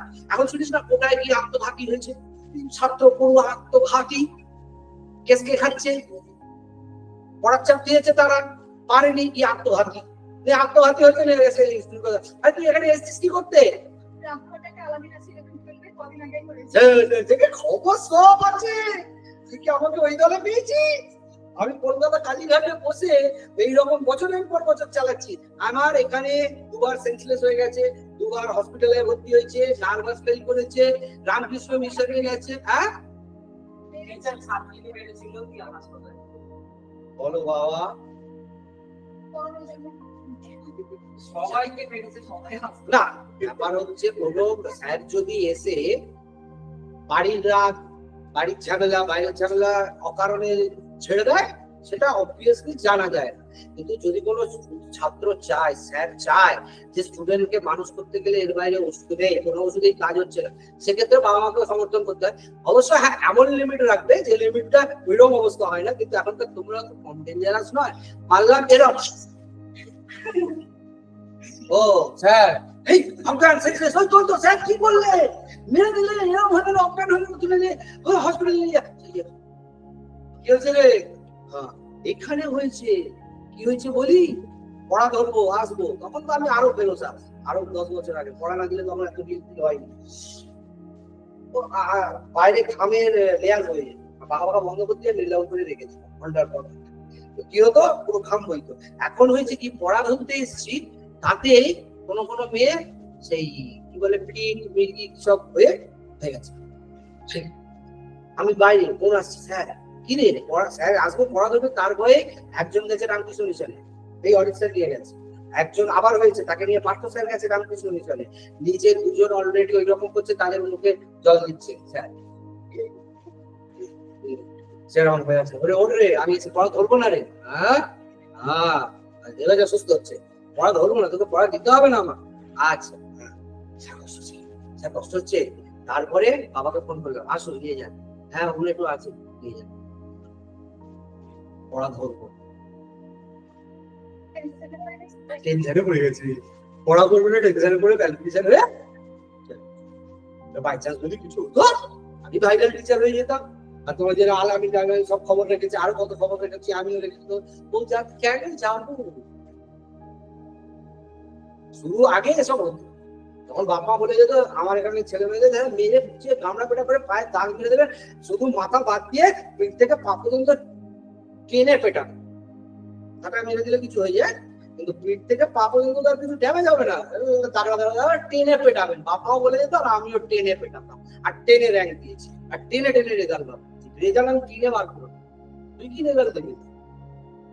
আমার এখানে আগের বছরের চিঠি লেখা আছে, আমার মেয়ের নাম অমুক, আমি অমুক, আপনাকে আমি বললাম আমার সন্তানকে আপনি যেরূপ শাস্তি দেবেন ঠিক উপযুক্ত শাস্তি দিয়ে পড়াশোনা করা, করিয়েছি, পড়াশোনা হয়েছে। তার মধ্যে যারা কুইট করে গেছে কুইট করে গেছে, আমি করতে করতে করতে করতে ক্লান্ত হয়ে গেছি। এই জন্য এখন আমি আমাকে সবাই বোঝাই যে এখনকার দিনে তুই হয়তো ওকে বকছিস, তুই ওখান থেকে ছোট করে ফোনটা ক্যামেরাটা বার করে টুক করে দিলে কি হবে, ভাইরাল হয়ে যাবে। আগে কিছু তো কেউ দেখবে না, তুই যদি ও করে কর, ওটা বললাম বা কিছু হলাম, ও সেন্সলেস হয়ে গেল, মিডিয়া আমাকে কি করবে, বারো বাজিয়ে দেবে, থানাগুলো সব বারো বাজিয়ে দেবে, কিন্তু আমি কেন করতে গেলাম সেটা কি সে গিয়ে জিজ্ঞেস করবে তার বাবা মা যে আপনি কেন 1200 র্যাঙ্ক রেখেছেন সরকারিতে, আমাকে কেন 2 লাখ পরীক্ষার্থীর তাহলে কম জমা নিচ্ছে, 2 লাখ ছেলে যখন পরীক্ষা দিচ্ছে আপনি 1,90,000 অন্তত সরকারি সিটে পড়াবার ব্যবস্থা করে দিন, এটা বলতে সরকারকে পারবে কেন? নিটে যখন 21 লাখ 22 লাখ ছেলে পরীক্ষা দিচ্ছে, তাহলে তাদেরকে গিয়ে কেউ বলতে পারবে যে আপনি 21 লাখের পরীক্ষা দিচ্ছেন আর 50,000 সিট করে রেখেছেন, ওইটাকে আপনি অন্তত 5 লাখ 10 লাখ সিট করে দিন, সরকারিকে বলতে পারবে? আমি আমার ছেলেকে ডাক্তার করতে চাই স্বপ্ন, প্রাইভেটে পড়াবার ক্ষমতা নেই, 50 লাখ আর পড়েও লাভ নেই, প্রাইভেটে কিছু করেই লাভ নেই, না ইঞ্জিনিয়ারিং না ডাক্তারি না মেডিকেল না নার্সিং কিছুতে। সরকারিতে পড়বো, 50 লাখ টাকাও দেবো না, এবারে সরকারিতে পড়ার জন্য 21 লাখের মধ্যে লড়াই হবে, কে হবে ওই প্রথম 50,000? কে হবে? বুঝতে পারছিস? স্যাররা বাধ্য হয়, কারণ এখানে এসেছিস ওই তো ওই ইঁদুর দৌড়ে নাম লিখিয়েছিস, ওই ওই 50,000-এ ওই 1200-তে নামটা ঢোকাবি, কারণ মাঝখানে আর কোনো লেয়ার নেই, হয় এসো 1200-এ 50,000-এ, নইলে চলে যাও 50 লাখে 12 লাখে, তাই তো রে? তাহলে আমার 12 লাখ আর 50 লাখ না থাকলে আমি ডাক্তার করবো না, নার্সিং করবো না? আমি ডাক্তারি নার্সিং করতে চাই তো, কিন্তু র্যাঙ্ক আমার কত আসতে হবে? 1200 লাখের উপর প্রতিদ্বন্দ্বী। তাহলে আমি সরকারকে কেন প্রশ্ন করিনি যে আমার র্যাঙ্কটাকে বাড়িয়ে দাও 5,000 10,000 20,000 বা 1 লাখ 2 লাখ? এই প্রশ্নটা কি আমরা করেছি কোনোদিন? তাহলে আমরা কি করব? শুধু পড়িয়ে দিলে তো ওকেও পড়াচ্ছি, এই ক্লাসেই ধর ও যাই হোক কিছুটা পড়া দিয়েছে, এই ক্লাসের মধ্যে তোদের থেকে ভালো, তাহলে তোদের বাবা মা যে পয়সাটা খরচা করেছে সেটা কোথায় গেল? ওর বাবাও খরচা করেছে, তোর বাবাও খরচা করেছে, তোর বাবা সবার বাবা খরচা করেছে, প্রত্যেকের বাবা মা আমার উপর ভরসা করে দিয়ে গেছে, এই ভরসার জায়গাটা আমি রাখতে পারবো? ও রেখে বেরিয়ে গেল, ওর বাবা মা খুশি হলো, তা তোদের বাবা মার সঙ্গে কি আমার শত্রুতা আছে না আমার ব্র্যান্ড ইমেজটা খারাপ আছে? আমি তো চাই তোদের বাবা মারও পয়সাটা উসুল করবো। আমি কি করলে উসুল হবে বল? পার্থ চ্যাটার্জি কেস বাদ, পার্থ চ্যাটার্জি কেস ওই কেসটা করতে, আর এইরকম কম্পিটিটিভ এক্সামে আমাকে বলিস না যে স্যার আমাকে 2,000 3,000 4,000 কোশ্চেনের মধ্যে বেঁধে দিই, আমি ওখান থেকেই বেরো দেবো, তাহলে র্যাঙ্ক বলো 5,000 10,000 বাড়িয়ে দিতে, তাহলে আমি একটা চান্স দিতে। বিএসসি নার্সিং এর পরীক্ষায় ফর্ম ফিল আপ করে মিনিমাম 2.5 লাখ থেকে 3 লাখ, 600টা সিট, আমি তো বলছি আমার এমনি যেটুকু আছে আমি যদি পড়া হালকা করে দিই, কোশ্চেন যাটুকু দিয়ে দেবো, মক টেস্টে যেরকম কোশ্চেন ধরিয়ে দিচ্ছি, ওই কোশ্চেন থেকে তোরা 40-50% কোশ্চেন 60% কোশ্চেন কমন পেয়ে যাবি। র্যাঙ্ক পেয়ে যাবি তো? তাহলে ওই কোশ্চেনের মাত্রা এটা এখানে দেওয়া, ওখানে দেওয়া, ছাপিয়ে বাড়িয়ে সেই লেভেলে তুলে নিয়ে গিয়ে যখন হবে কোশ্চেন, সেই কোশ্চেন যদি কমন আমাকে পেতে হয়, আমাকে যদি 600-র মধ্যে 2 লাখ 2.5 লাখের মধ্যে র্যাঙ্ক করতে হয়, এর বাইরে লাভ নেই। আচ্ছা আমি বাদ দে, এই মেটেরিয়ালটা জলে ছুঁড়ে ফেলে দেবো কালকে কালীঘাটের খেলা। কোশ্চেন অ্যান্সার চেয়েছিলি তো? কোশ্চেন অ্যান্সারের আকারে ধীরে ধীরে স্যার এমসিকিউ ওর দাগ দেবো, মুখস্থ করবো, দিয়ে দিচ্ছি তো। 50 খানা হয়েছে দিত ভাই। আচ্ছা ওটা জনের দাবিদার আছে, কোশ্চেনের জন্য এখানে লড়াই হয়েছে, গণ আন্দোলন হয়েছে, গণ অভ্যুত্থান হয়েছে, জনরোষ আসলে পড়েছে, এখানে বিরাট একটা অ্যাজিটেশন হয়েছে। তুই কিছু জানিস না, তখন ছিলি না? তুই ছিলি তখন সুপার উসুদম হয়েছিল। হ্যাঁ, ও তখন দর্শক ছিল, ও জায়গায় তখন এখানে দেখিস নি কি জন আন্দোলন তৈরি হয়েছিল। তো জন আন্দোলনের ফলে সরকার মাথা নত করেছে, সরকার পক্ষ কি করেছে, ডাইরেক্ট কোশ্চেন অ্যান্সার হাতে তুলে দিয়েছে, দেওয়ার ফলটা 164টা দিয়েছি, কটা দিয়েছি রে? 164টা ওরকম 195 কিছু দিয়েছি, 30টা দেখ ভাই, 3 দিন হয়ে গেছে। ওটা 200 জমবে, 400 জমবে, 500 জমবে, জমবে। এখান থেকে ধরি আর ওখান থেকে ধরি, যদি না আমি এগিয়ে গিয়ে কানটা ধরে পড়াটা নিই, ওই কোশ্চেন জমেই থাকে। কিন্তু ওই দিন দিয়ে যদি আমি তোদের টাস্ক দিয়ে দিতাম যে আইদার 40টা পড়ে আয়, যেমন ওকে বলেছিলাম, আর কত 95টা পড়ে আয়, না আসলে কান ধরে দাঁড় করে দেবো, কাছের বাইরে বার করে দেবো, অন্তত কিছু না হলে 40টা অন্তত হয়ে যাবে। পড়া ধরাটা যতদিন কম্পালসারি রেখেছিলাম, ফার্স্ট নোটের যে কটা কোশ্চেন করেছিল ওই কটাই হয়েছে হওয়ার মধ্যে, একই না। সত্যি মিথ্যে ভাই, তুইও পড়া দেওয়ার জন্য বায়োলজি যেটুকু আমার প্রেসার ছিল যে চয়েস বাই চয়েস নয়, দিতেই হবে, নইলে ক্লাসের বাইরে যেতেই হবে, নইলে কান ধরে দাঁড়াতেই হবে, সেই সময় যেটুকু পড়া পড়েছিস। তারপরে যেদিন থেকে আমি চাপ তুলে নিয়েছি, সেদিন থেকে তুই একটুও পড়িস, ওর পরে আর 1 ইঞ্চি এগোয়নি, কারোরই এগোয়নি, কারোরই এগোয়নি। এবং তোরা যে দাবি করলি কোশ্চেন অ্যান্সারের আকারে দিয়েছে, আমি কোশ্চেন অ্যান্সারের আকারে দিয়ে দিয়েছি। আমি তো বলছি আজকে দিয়েছি শুক্রবারে, কবে দিয়েছিলাম? শুক্রবারে দিয়েছিলাম তো, হ্যাঁ মঙ্গলবার দিয়েছি, বুধ বৃহস্পতি শুক্র 3 দিন গেছে। 3 দিনে 10টা করে কোশ্চেন করলেও 30টা হয়, ছাড় বাদ দেন 20টা কোশ্চেন রেডি করেছিস দে ভাই।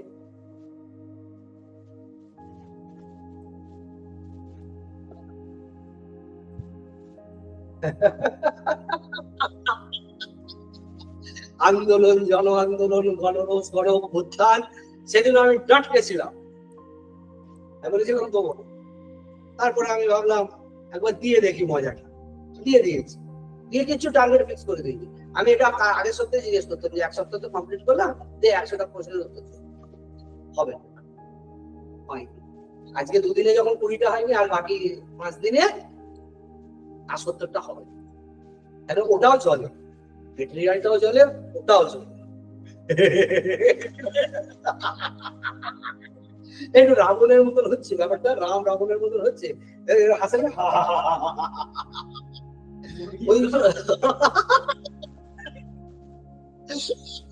দেখেছিস আমি তোদের মেট্রিক বললি কোশ্চেন আনসার দিয়ে দিলেন, হ্যাপি হবে দিয়েছি, 20টা কোশ্চেন হবে। ওটা আমি আগের দিনও তো ধরবো না, এই 1 সপ্তাহ পর তোদের বলে যাচ্ছি, আগস্টের শেষ হয়, 15ই আগস্ট স্বাধীনতা দিবস পালন করে পতাকা তুলে আমি আসবো, বুকে ব্যাজ লাগিয়ে এসে পড়লো ধরবো, ওখান থেকে 100টা কোশ্চেন কারোর হবে, লিখে 100টা কোশ্চেন কারোর হবে। ইয়েস ম্যাডাম, যে যার চয়েস, আমি চাপ করবো না। তুমি যদি বলো আমি তোমার টার্গেট ফিক্স করে দিচ্ছি, এবার এটা তুমি মিস করছো, পরের বারে তুমি যদি বলো আমি তোমার টার্গেট ফিক্স করে দেবো, কিন্তু আমি যদি ঢুকি টার্গেট ফিক্স করি, পড়া যদি না দিতে পারো, সোজা ক্লাসের বাইরে পারবো, আমি ক্লাসের মধ্যে কান ধরে না করো, চয়েস ইজ ইয়োর্স। হয় স্যার ওসব করার দরকার নেই, আমি ছিল হ্যাঁ জোর রেখেছি তো, এইবার একটা ভুল হয়েছে বলে বুঝতে পারবো বলে ছেড়ে দিলাম তো। নেক্সট উইকেন্ড তাহলে শুক্রবার দিন কি হবে?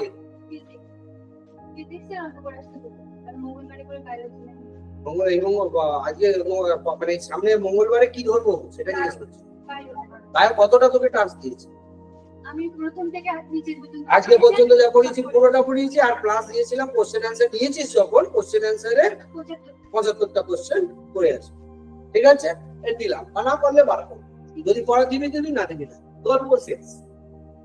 বলে বললাম এই জন্য তোদের আমি কোশ্চেন অ্যান্সার দিও, হ্যাঁ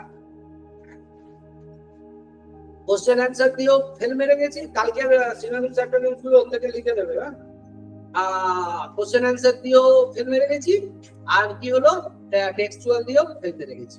তোরা যা চেয়েছিলি সব দিয়ে দিয়েছি। ব্যালেন্স শিট বিগ জিরো, এই জিরোটা আগস্টের শেষেও থাকবে। আগস্টের পরে কি মাস হয়? সেপ্টেম্বরেও বিগ জিরো থাকবে। আমি যদি ভুল হই আমাকে প্রমাণ করে দেখিয়ে দিস। খুশি কি হবে? ও পড়া দিচ্ছিল, খুশি কি হচ্ছিল? আমি হচ্ছিলাম, স্যালুট করছিলাম। কেন? আনন্দ হচ্ছে যে এই ছেলেটা স্পার্কলিং হবে। হয়তো মাঝখানে গিয়ে তলিয়ে যাবে, ধরে রাখতে পারবে না, হয়তো এক সপ্তাহ দিয়েছে, দু সপ্তাহ দিয়েছে, তারপরে আর দেবে না, বা তোদের দলে পড়ে মিলিয়ে যাবে, কিছু হতে পারে। যতদিন যাবে ততদিন ও এগোচ্ছে, তোরা এগোচ্ছিস না, তোরা পিছুচ্ছিস, এবং এটা তোরা প্রমাণ করবি বারবার। আর আমি তোদের আর কোনো টার্গেটই দেবো না। কি করবি না করবি, choice is yours, life is yours, future is yours, money is yours, nothing is mine, only your rank will be mine. যদি তুই 1 থেকে 100 এর মধ্যে র‍্যাঙ্ক করিস, সেই র‍্যাঙ্কটাই হবে, বাকি কিচ্ছু আমার নয়, আর কিচ্ছু আমার হারাবার নাই। আছে না? বলেছিলি কোশ্চেন আনসার, ফার্স্ট বেঞ্চে বসে ও বললো সুরে সুর মিলা তোমারা, আওয়াজ উঠাও একসঙ্গে, তুই এখান থেকে আওয়াজ ওঠালি কি? হ্যাঁ স্যার বললে হয়, রাত দিলে ভালো, এরকম করে তো পারছি না, এরকম করে রেডি করে দিই, রেডি করে সঙ্গে সঙ্গে ফেলে দিয়েছি। আজকে 3 দিন কেটে গেছে, 20টা কোশ্চেনও করেছি। বললে যে পড়া না, সরি আমি চাইনি বাবু, রাগ করো না তুমি, আমি পড়া নেবো না, থাকো মেটেরিয়াল গুলো নিয়ে ফোঙা করে, আর বছর শেষে কাইজি ধরে বেঁচে দিই। বুঝতে পেরেছি? হ্যাঁ স্যার জিপটা ঠোঁটটা বড্ড কাটা আপনার। প্রথম দিকে আমি ঠোঁট কাটিনি, মা ওরা জানে, ভালোবেসে বলেছিলাম পড়, পড়ালে পড়া কর, পড়ে দে, কিন্তু যা শুরু হলো যেন আমাকে কাঠগড়ায় তুলে একজন বলছে স্যার আপনাকে ফাঁসি দিয়ে দিলেই হয়। হ্যাঁ রেকর্ড আছে এখনো ক্লাসে, বাকিরা জানে ওই দেখ, ও আচ্ছাই হোক সত্যি কথাটা সত্যি ভাবে বলে।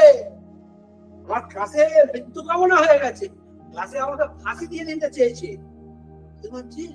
আমাকে ফাঁসি দিয়ে দেবে বল তোরা? হ্যাঁ এটা হয়? হ্যাঁ আমাকে ফাঁসি পর্যন্ত আরো ফাঁসি মারলে লটকে যাবো, সোমবার আমার বুঝতে পারছিস, হাতটা ওখানে, এটা ওখানে, পাটা ওখানে, বডি ছিঁড়বে, আমার বাড়ির লোক এসে কুড়িয়ে কুড়িয়ে বস্তায় ধরবে। ফাঁসি দিলে অন্তত গোটা লম্বা লাশটা নেমে আসবে, ধরে নিয়ে যাবে। হ্যাঁ আর এখানে বলে বোম মেরে উড়িয়ে দেবে, মানে আমার বাড়ির লোক এসে বলবে আহা হাতটা কোথায়, পাটা কোথায়, এই লিভারটা কোথায়, হৃদপিণ্ডটা কোথায়, কিডনিটা কোথায়, খুঁজে খুঁজে বস্তায় ধরে নিয়ে যাবে। এই ফাঁসি দিলে তুমি সোজা লটকে যেতাম, বডিটা পেতাম। আমার বাড়ির লোককে বডি কুড়িয়ে আনবার মতো কামনা করে তোরা বোম মেরে দিলে বোম মেরে উড়িয়ে দেবো। বল এত দূর চলে গেছে, আমাকে বলে বোম মেরে উড়িয়ে দেবে, বুঝতে পারছিস? ছিল না আমার বোম মেরে দেবে বলেছিল, আমি শুনে চমকে গেলাম। ওরে বাবা, বডি কুড়োনোর থেকে গোটা বডি থাকবে, বুঝতে পারছিস? কথা বোঝা যাচ্ছে? তুই ছিলি না?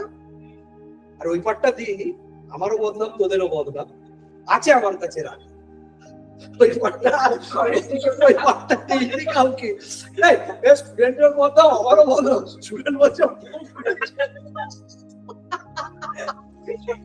ওটা আর কেটে দিয়েছি।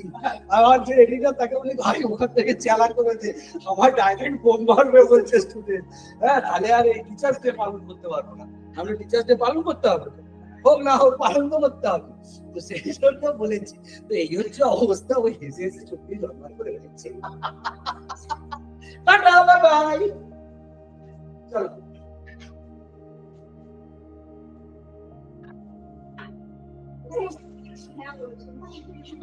আমি উঠতে হইনি, আমি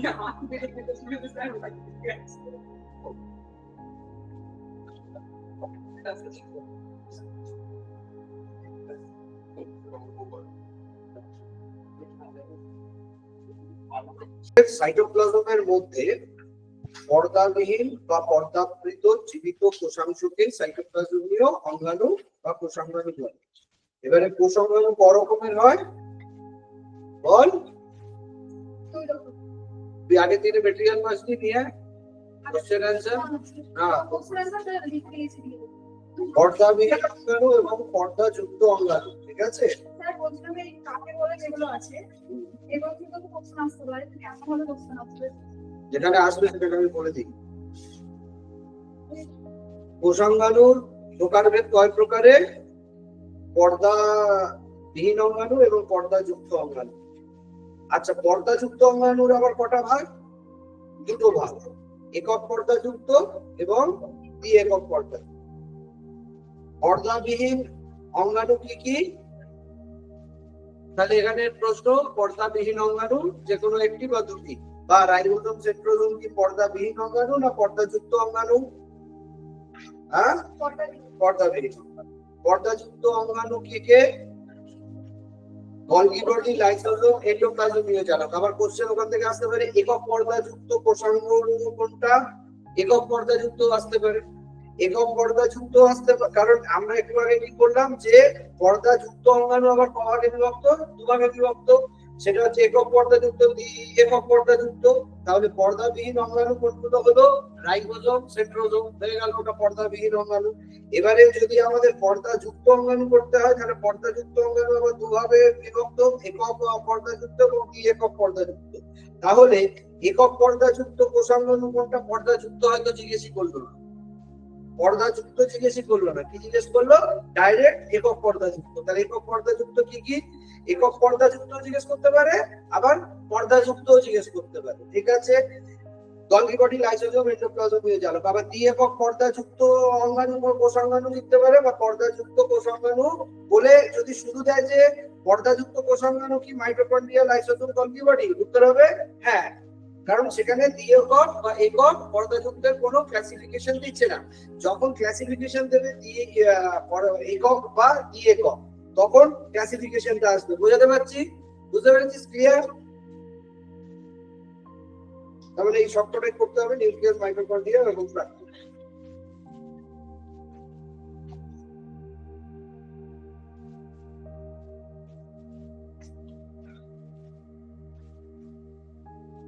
মাইটোকন্ড্রিয়ার মূল কাজ কি? মাইটোকন্ড্রিয়ার সংজ্ঞা থেকে আমরা পেয়ে যাচ্ছি, মাইটোকন্ড্রিয়ার মূল কাজ হচ্ছে খাদ্যের স্থৈতিক শক্তিকে ব্যবহারযোগ্য গতিশক্তিতে রূপান্তরিত করে, তাদের মাইটোকন্ড্রিয়া বলে।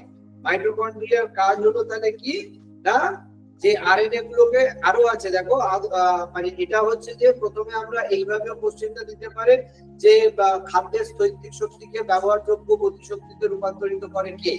না, মাইটোকন্ড্রিয়া, ঠিক আছে? এবারে মাইটোকন্ড্রিয়ার আবিষ্কারক কে? সর্বপ্রথম পলিকার আসতে পারে। পলিকার কত সালে এটা প্রথম মাইটোকন্ড্রিয়া আবিষ্কার করে? 850। প্রথম মাইটোকন্ড্রিয়ার উপস্থিতি কোথায় দেখা যায়? আবার এরপরে অল্টম্যান 1892 খ্রিস্টাব্দে এর কি নামকরণ করে? মাইটোকন্ড্রিয়ার নামকরণ করা হয় বায়োপ্লাস্ট, ঠিক আছে? বায়োপ্লাস্ট তার মানে মাইটোকন্ড্রিয়া। বেন্ডা আরেক বিজ্ঞানী 1897 খ্রিস্টাব্দে এর নাম কি করণ করেন? মাইটোকন্ড্রিয়া। তাহলে আবিষ্কার করেছিলেন মাইটোকন্ড্রিয়া প্রথম কে, কিন্তু নামকরণ করে কে? বোঝা গেল? কিন্তু এটা কখনোই নয় যে মাইটোকন্ড্রিয়ার নামকরণ করেছিলেন পলিকার। পলিকার আবিষ্কার করেছিলেন, তারপরে অল্টম্যান এর নাম বায়োপ্লাস্ট দিয়েছিলেন। কিন্তু এখন যে নাম আমরা মাইটোকন্ড্রিয়া পাই, সেই নামটা কার দেওয়া? তাহলে দিয়ে দিল মনে করো পলিকার, অল্টম্যান আর বেন্ডা। কে তাহলে? বেন্ডা। মাইটোকন্ড্রিয়ার স্বপ্রজননশীল ডিএনএ থেকে মাইটোকন্ড্রিয়ার আরএনএ ট্রান্সফার ও রাইবোজোমাল আরএনএ সংশ্লেষ ঘটে এবং আরএনএ গুলোর সাহায্যে অন্তঃপর্দা কিছু প্রোটিন সংশ্লেষ হয়। অ্যাজ ইট ইজ দ্য মাইটোকন্ড্রিয়ার কাজ। এগুলো যে কোনো একটা কাজ হিসেবে দিতে পারে যে ডিএনএ থেকে মাইটোকন্ড্রিয়ার স্বপ্রজননশীল ট্রান্সফার বা রাইবোজোমাল আরএনএ সংশ্লেষ, এগুলো কার কাজ? না, মাইটোকন্ড্রিয়ার কাজ। মাইটোকন্ড্রিয়ার বেশিরভাগ প্রোটিনে নিউক্লিয়াসে অবস্থিত। মাইটোকন্ড্রিয়ার বেশিরভাগ প্রোটিন কোথায় অবস্থিত? নিউক্লিয়াসে। এবং কার সাহায্যে এটা সাইটোপ্লাজমে প্রস্তুত হয়? ব্যাস। মাইটোকন্ড্রিয়াকে স্ববিভাজনক্ষম কোষাঙ্গাণু বলে। কেন না, মাইটোকন্ড্রিয়া নিজেই বিভাজিত হয়ে দুটি মাইটোকন্ড্রিয়া গঠন করতে পারে, অর্থাৎ মাইটোকন্ড্রিয়া নিজে নিজেই দুভাগ হতে পারে, এটা একটা কোশ্চেন হতে পারে। এবং স্ববিভাজনক্ষম কোষাঙ্গাণুকে মাইটোকন্ড্রিয়ার উপস্থিত প্রোক্যারিওটিক কোষ ছাড়া সমস্ত কোষে মাইটোকন্ড্রিয়া থাকে। এই লাইনটা কিন্তু কোশ্চেনে স্টেটমেন্ট ইনফলস হিসেবে আসতে পারে। লিখে দিল প্রোক্যারিওটিক কোষ ছাড়া সমস্ত কোষে মাইটোকন্ড্রিয়া পাওয়া যায় না। সঠিক না ভুল? হ্যাঁ, তাহলে প্রোক্যারিওটিক কোষ ছাড়া সমস্ত কোষে, ইউক্যারিওটিক মেসোক্যারিওটিক সমস্ত কোষেই তাহলে মাইটোকন্ড্রিয়া থাকে। আবার ঘুরিয়ে বসে কি করতে পারে যে মাইটোকন্ড্রিয়া ইউক্যারিওটিক কোষে বা মেসোক্যারিওটিক কোষে থাকে না থাকে না?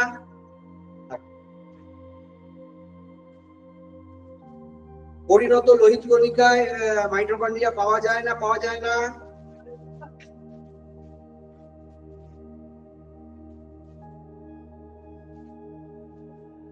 সাধারণত সাইটোপ্লাজমে এটি সমসত্বভাবে ছড়িয়ে থাকে, দরকার নেই। তবে শক্তি উৎপাদনকারী কোষের মানে অন্যান্য ক্ষেত্রে মাইটোকন্ড্রিয়া যেখানে হোক ছড়িয়ে ছিটিয়ে থাকতে পারে, কিন্তু যখন সেটা শক্তি উৎপাদনকারী কোষ সেই সময় কিন্তু নির্দিষ্ট স্থানে মাইটোকন্ড্রিয়া সঞ্চিত থাকে। তার মানে কি, মাইটোকন্ড্রিয়া যদি শক্তি সঞ্চিতকারী কোষ না হয় তাহলে যেখানে সেখানে ছড়িয়ে থাকতে পারে, কিন্তু যদি শক্তি সঞ্চারকারী হয় সেখানে মাইটোকন্ড্রিয়া কিন্তু একটি নির্দিষ্ট স্থানেই থাকবে। বোঝা গেল? বিভিন্ন কোষে বিভিন্ন সংখ্যায় মাইটোকন্ড্রিয়া পাওয়া যায়। কোশ্চেন এখানে হতে পারে বিভিন্ন কোষে একই সংখ্যায় মাইটোকন্ড্রিয়া পাওয়া যায়। প্রাণী কোষ থেকে উদ্ভিদ কোষে এদের সংখ্যা বেশি, কম? বেশি আমি বললাম, তো বলা উচিত ভুল বলছেন স্যার। কোষের কার্যক্ষমতা বা বিপাক্রিয়ার উপর মাইটোকন্ড্রিয়ার সংখ্যা নির্ভর করে না।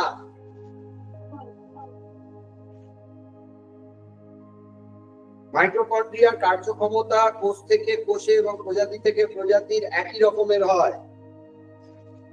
হ্যাঁ, বোঝা গেল? চারটে পাঁচটা লাইনে পাঁচটা কোশ্চেন হয়ে যাবে।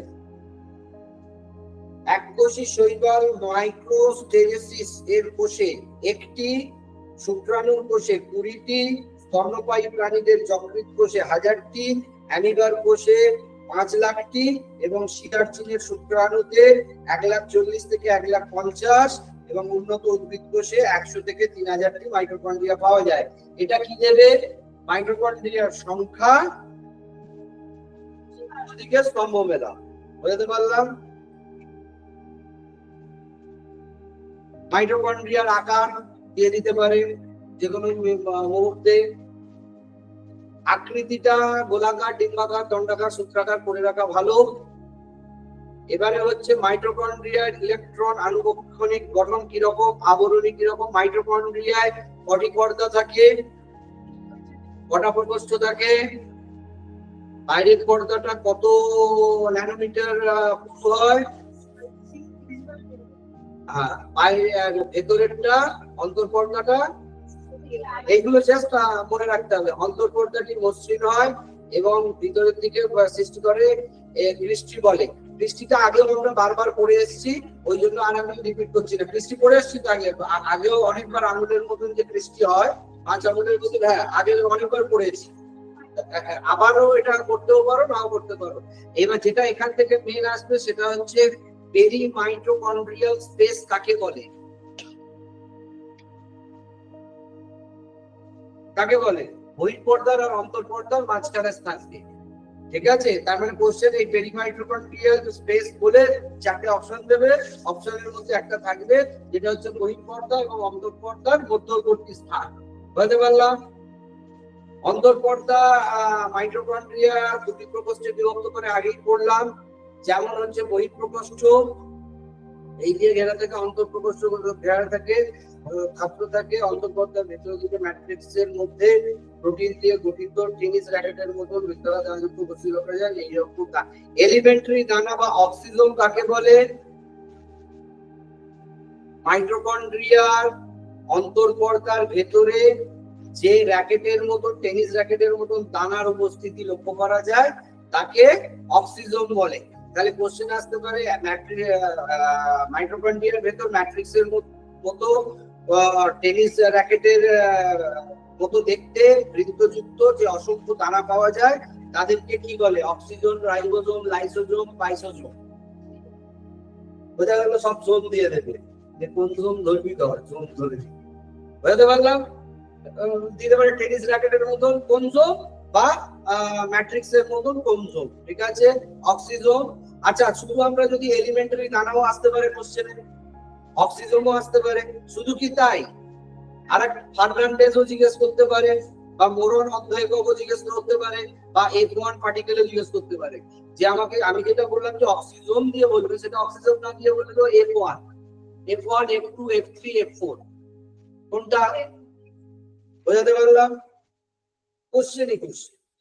অন্তঃপর্দা দিয়ে আবৃত অন্তঃপ্রকোষ্ঠে অবস্থিত তরল ধাত্র ম্যাট্রিক্স ধাত্র একে একাধিক চক্রান্ত অনুপ্রায় প্রোটিন, আরএনএ, রাইবোজোম, দানা, ক্রেব চক্রের প্রকার রাইবোজোমগুলির পরিমাপ কিভাবে হয়?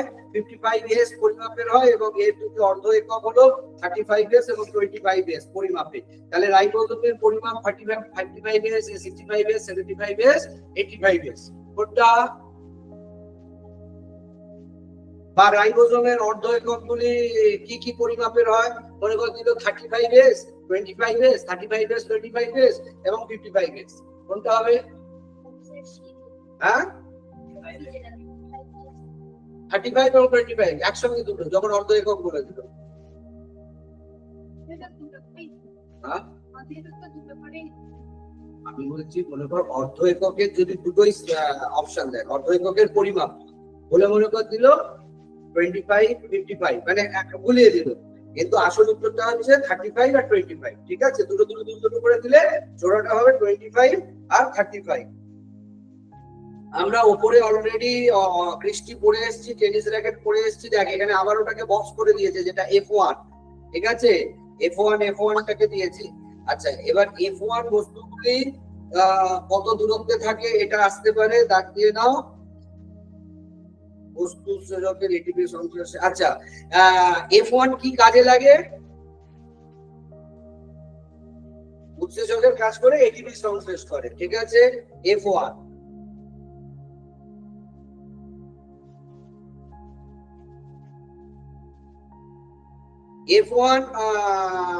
কার মানে তার মধ্যে সুস্পষ্ট ভাবে কি দেখতে পাওয়া যায়? পলিপেপটাইড, ক্যালিপেপটাইড, মেলিপেপটাইড, সেলিপেপটাইড। আবার পলিপেপটাইডের অংশ হলো alpha, beta, gamma, delta, epsilon, বা একটা যে কোনোটা দিল আলফা, বিটা, গামা, বা দিল আলফা, বিটা, বা দিল বিটা, গামা, বা দিল ডেল্টা, গামা। বুঝতে পারছি? পলিপেপটাইডের পাঁচটাই জিনিস আমাকে একই সঙ্গে যদি উত্তরে দেয়, একসঙ্গে পাঁচটা উত্তর রাইট হবে। যদি একটা দেয়, বাকিগুলো না দেয়, তাহলে একটা একটা করে যেটা রাইট হবে সেটা আসবে। বুঝতে পারলাম? মাইটোকন্ড্রিয়ায় প্রোটিন কত পার্সেন্ট থাকে? লিপিড কত পার্সেন্ট থাকে? আরএনএ কত পার্সেন্ট থাকে? মাইটোকন্ড্রিয়াতে নিজস্ব রাইবোজোম বা মাইটোরাইবোজোম থাকে। হয়ে গেল। ওই পর্দায় উপস্থিত উৎসেচকগুলির মধ্যে, আচ্ছা, মাইটোকন্ড্রিয়ার বিভিন্ন অংশে উপস্থিত উৎসেচক, ভেরি ইম্পর্টেন্ট জায়গা। এখানে যা কোশ্চেন আসবে সেটা হচ্ছে মাইটোকন্ড্রিয়ার বহিঃপর্দায় উপস্থিত উৎসেচকগুলি হলো, এবারে এই যে উৎসেচকগুলি হলো আমাকে সবকটাই নাম বলতে রাখতে হবে। বলো কেন? ব্যাস, গল্প শেষ। শিখে গেছিস পড়াশোনা।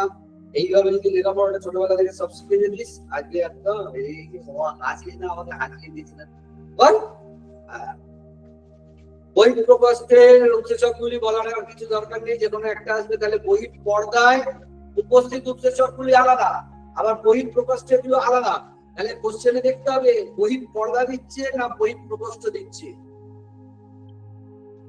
তোমরা ভাসিয়ে দিলে ভালো। বহিঃপর্দা, বহিঃপ্রকোষ্ঠ, জীবনটাকে পুরো হেল্প করে। আমার মনে হচ্ছে, তোর মনে হচ্ছে না? ভাই তোদের ক্লাসে টিউবলাইটও গেলে গেছে না, খুলে গেছে। এই মাইক্রোসাইট দেখে ঠিক করে হয়ে গেল। বই প্রকোষ্ঠে উপস্থিত উৎসেচকগুলি আচ্ছা, অন্তঃপদায় উপস্থিত উৎসেচকগুলি হলো শ্বসন শৃঙ্খল উৎসেচক, এডিপি সিনথেটিসিস, একই জিনিস, একই গল্প চলছে। চলো আমি আর আলাদা করে এটাকে কিছু বলছি না। খাদ্যের উপস্থিত উৎসেচকগুলি আবার চলো, মানে চলো পরেরটায় যাই। সাউথ ছিলাম, লিখে গেলাম। ওই তো ধাত্রে উপস্থিত উৎসেচক সবই তো হয়ে গেল। বিজ্ঞানী, এবার বিজ্ঞানী মার্কিট হবে তো। বিজ্ঞানী মার্কিট ও সিলভার ন্যাশ কত খ্রিস্টাব্দে মাইক্রোকন্ড্রিয়ার ভিতরে চক্রাকার ও দ্বিতন্ত্রী ডিএনএ দেখেন এবং মাইটোকন্ড্রিয়ার ডিএনএ কে কি নামকরণ করেন? পেয়েছিস? পেয়ে গেছিস? কি কোশ্চেন হতে পারে বুঝতে পেরে গেছিস? কোশ্চেন আলাদা করে বলার দরকার আছে। মাইটোকন্ড্রিয়াতে উপস্থিত যে ডিএনএ তে মাইটোকন্ড্রিয়ার আরআরএনএ, টিআরএনএ এবং কিছু প্রোটিন বার্তা থাকে তাকে মাইটোকন্ড্রিয়াল ডিএনএ বলা হয়। তাহলে মাইটোকন্ড্রিয়াল ডিএনএ গুলি কোনগুলি? DNA, mtDNA, RNA, tRNA. বুঝাতে পারছি কি কোশ্চেনটা হচ্ছে? যে মাইটোকন্ড্রিয়াল ডিএনএ কাকে বলে? মাইটোকন্ড্রিয়াল ডিএনএ কে কি এমটিডিএনএ যদি আমি অপশনে দিই তাহলে মাইটোকন্ড্রিয়াল ডিএনএ কি এমটিডিএনএ না আরআরএনএ না টিআরএনএ? আরআরএনএ কেন? আরআরএনএ টিআরএনএ দুটোই, কিন্তু এমটিডিএনএ সেটা কিন্তু নয়। বোঝাতে পারলাম? এইখানে ভেরি স্পেসিফিক মাইটোকন্ড্রিয়াল ডিএনএ কোনগুলো না আরআরএনএ এবং টিআরএনএ, কিন্তু mitochondria itself it's a mtDNA. Mitochondria itself it's a mtDNA, কিন্তু যখন আমরা মাইটোকন্ড্রিয়াল ডিএনএ বলছি, মাইটোকন্ড্রিয়া হচ্ছে আমরা ডিএনএ এর সঙ্গে আরএনএ এবং টিআরএনএ আমরা মাইটোকন্ড্রিয়াল ডিএনএ হিসেবে দেখতে পাচ্ছি। আচ্ছা, এছাড়া রেখাকৃত প্রোটোজোয়াল ছত্রাকে থাকে। আচ্ছা, এমটিডিএনএ কোথায় দেখতে পাওয়া যায়?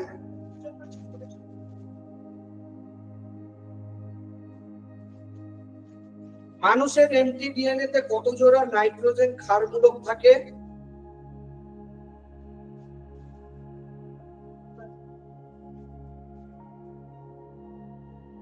এই মানে মাইটোকন্ড্রিয়ার যে ডিএনএ সেই ডিএনএ তে মাইটোরাইবোজোমাল কতগুলি থাকে? মাইটোরাইবোজোমাল কতগুলো থাকে? 19টি। দেখ, এবং টিআরএনএ কতগুলি থাকে? মাইটোকন্ড্রিয়ার কাজ, এটা তো সবগুলোই লাইনে। মাইটোকন্ড্রিয়ার কাজ আগেও করেছি। মাইটোকন্ড্রিয়ার শক্তি রূপান্তরে বিশেষ ভূমিকা পালন করে। কোষীয় বিপাকের শেষে এটিপি তৈরি হয়। এটিপি জীবের সমস্ত কাজে শক্তি যোগান দেয়। তাই এটিপি কে কি বলা হয়? ছোটবেলায় পড়েছি, ক্লাস 7-8 এর মধ্যে তোদের ছিল। এটিপি কে এনার্জি কারেন্সি বলে। শক্তি যোগানকারী এটিপি মাইটোকন্ড্রিয়াতে তৈরি হয় বলে মাইটোকন্ড্রিয়াকে কোষের শক্তিঘর বলে।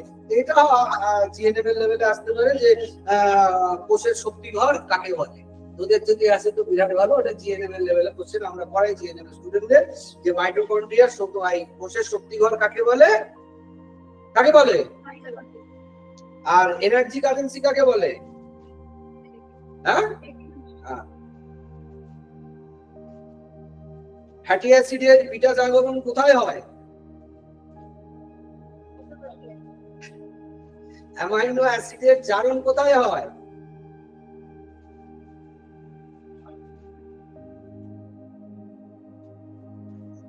ফ্যাটি অ্যাসিড সংশ্লেষ ডিএনএ আরএনএ প্রোটিন তৈরি এখানেই ঘটে।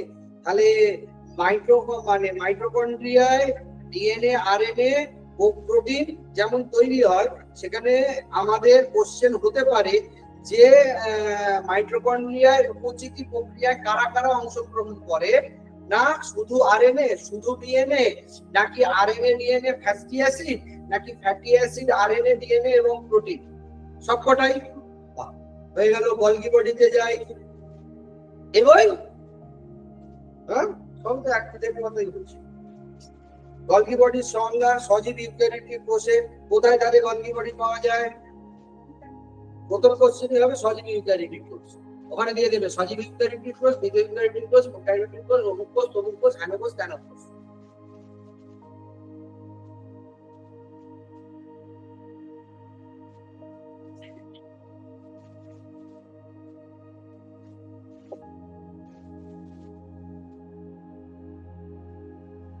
গলগি বডিকে কি গলগি অ্যাপারেটাস বলা হয়?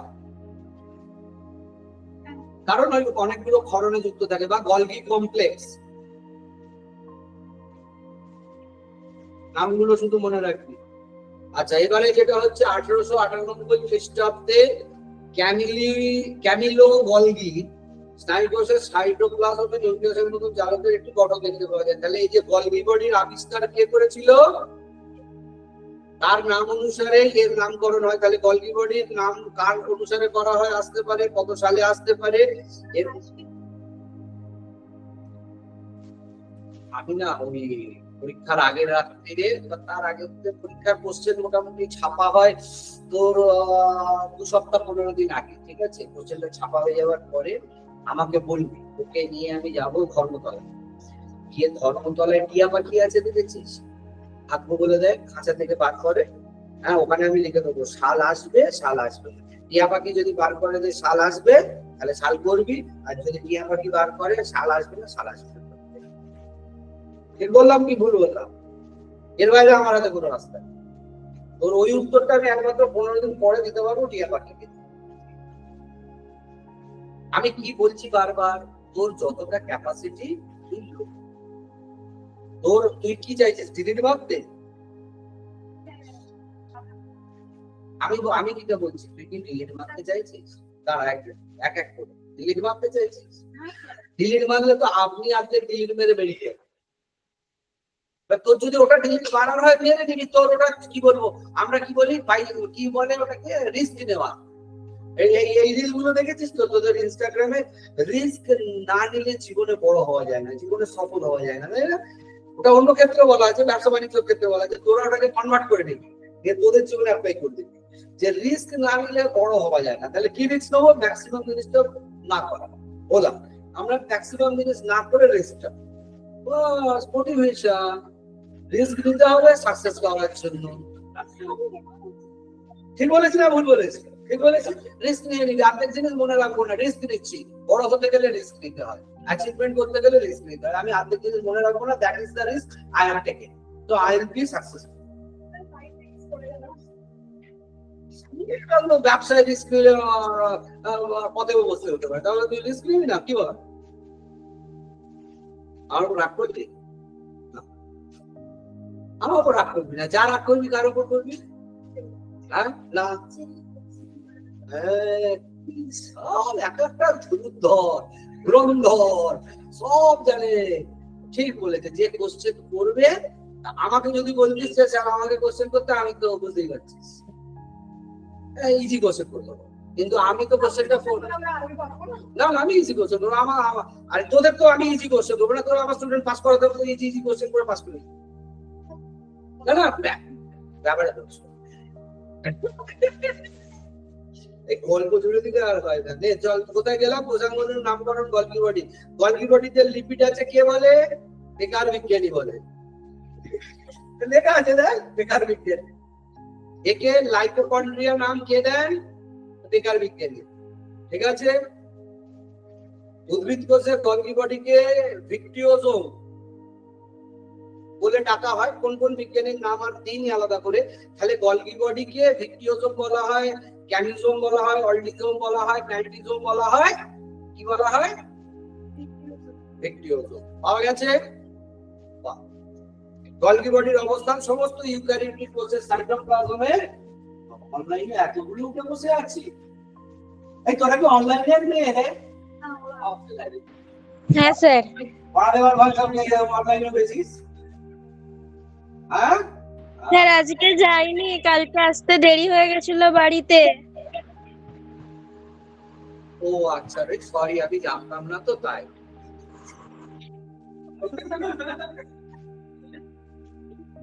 আর একটা কি মেয়ে কি বললো কি আধার কার্ড সংশোধন করতে, কি আধার কার্ডের জন্য ডকুমেন্ট সেও আমাকে কালকে হোয়াটসঅ্যাপ করেছে না মেসেজ করেছে যে স্যার আমি আধার কার্ড সংশোধন করতে যাবো।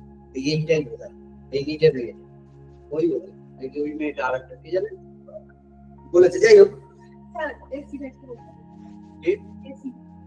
এসি বন্ধ, আমি ক্লাস থেকে বেরিয়ে যাবো। পিছো পিছো পিছো সেদিনকে আমাদের এসিতে বলে পুরোই নি খেতে গেছো কতবার সামনে তুই পিছন না চোখে যাবে তুই এখানে বসে আছিস কেন ওইদিকে চলে যা আরে আমার গলার আওয়াজ কি অব্দি যাচ্ছে না ওই ছেলেটা পেছনে বসে আছে শুনে যাচ্ছে ওরা বলবি না যে আপনার এসি কে আমার শরীর খারাপ করতে আছে সমস্ত ইউক্যারিওটিক কোষে সাইটোপ্লাজমে গলগি বডির উপস্থিতি লক্ষ্য করা যায় এগুলি নিউক্লিয়াসের কাছে একটি নির্দিষ্ট অঞ্চলে দলবদ্ধভাবে অবস্থান করে যেসব কোষে গলগি বডি থাকে না সেগুলি কাঁচা তাহলে ইউক্যারিওটিক কোষে গলগি বডি থাকে দাগ দিয়ে দাও আর যে কোষে গলগি বডি থাকে না সেটা কি কি বলো ফান জাতীয় উদ্ভিদের শুক্রাণু কয়েক প্রকারের ছত্রাক পরিণত সিগন্যাল প্রাণীদের পরিণত হরিত রক্ত কণিকা এবং শুক্রাণু তাহলে কোন কোষে মানে যেগুলোতে এ থাকে আর কোনগুলোতে থাকে না এই জায়গাটা ক্লিয়ার হয়েছে ইউক্যারিওটিক কোষে সমস্ত রকমের ইউক্যারিওটিক কোষে কিন্তু সাইটোপ্লাজমে গলগি বডি থাকে কিন্তু যেসব কোষে গলগি বডি থাকে না সেগুলো কি কি না প্রোক্যারিওটিক কোষ মস ফান্ড জাতীয় উদ্ভিদ বা শুক্রাণু ঠিক আছে মস ফান্ড জাতীয় উদ্ভিদ কমা আছে ওটা কমা দিয়ে দিত কারণ ওইটা আমিও পড়ে গেলাম যে ফান্ড জাতীয় উদ্ভিদের শুক্রাণু আমি পড়ার সময় হঠাৎ ভাবলাম যে উদ্ভিদের আবার শুক্রাণু কোথা থেকে বেরিয়ে এলো এখন কমাটা পড়েনি কমাটা দিয়ে দিয়েছিস হ্যাঁ ফান্ড জাতীয় উদ্ভিদের এবং শুক্রাণু কয়েক প্রকারের ছত্রাক পরিণত সিগন্যাল প্রাণীদের লোহিত রক্ত কণিকা এবং শুক্রাণু যেসব সজীব কোষে গলগি বডি প্রতিনিয়ত সৃষ্টি হয় এবং কোষে তাদের সজীব কোষে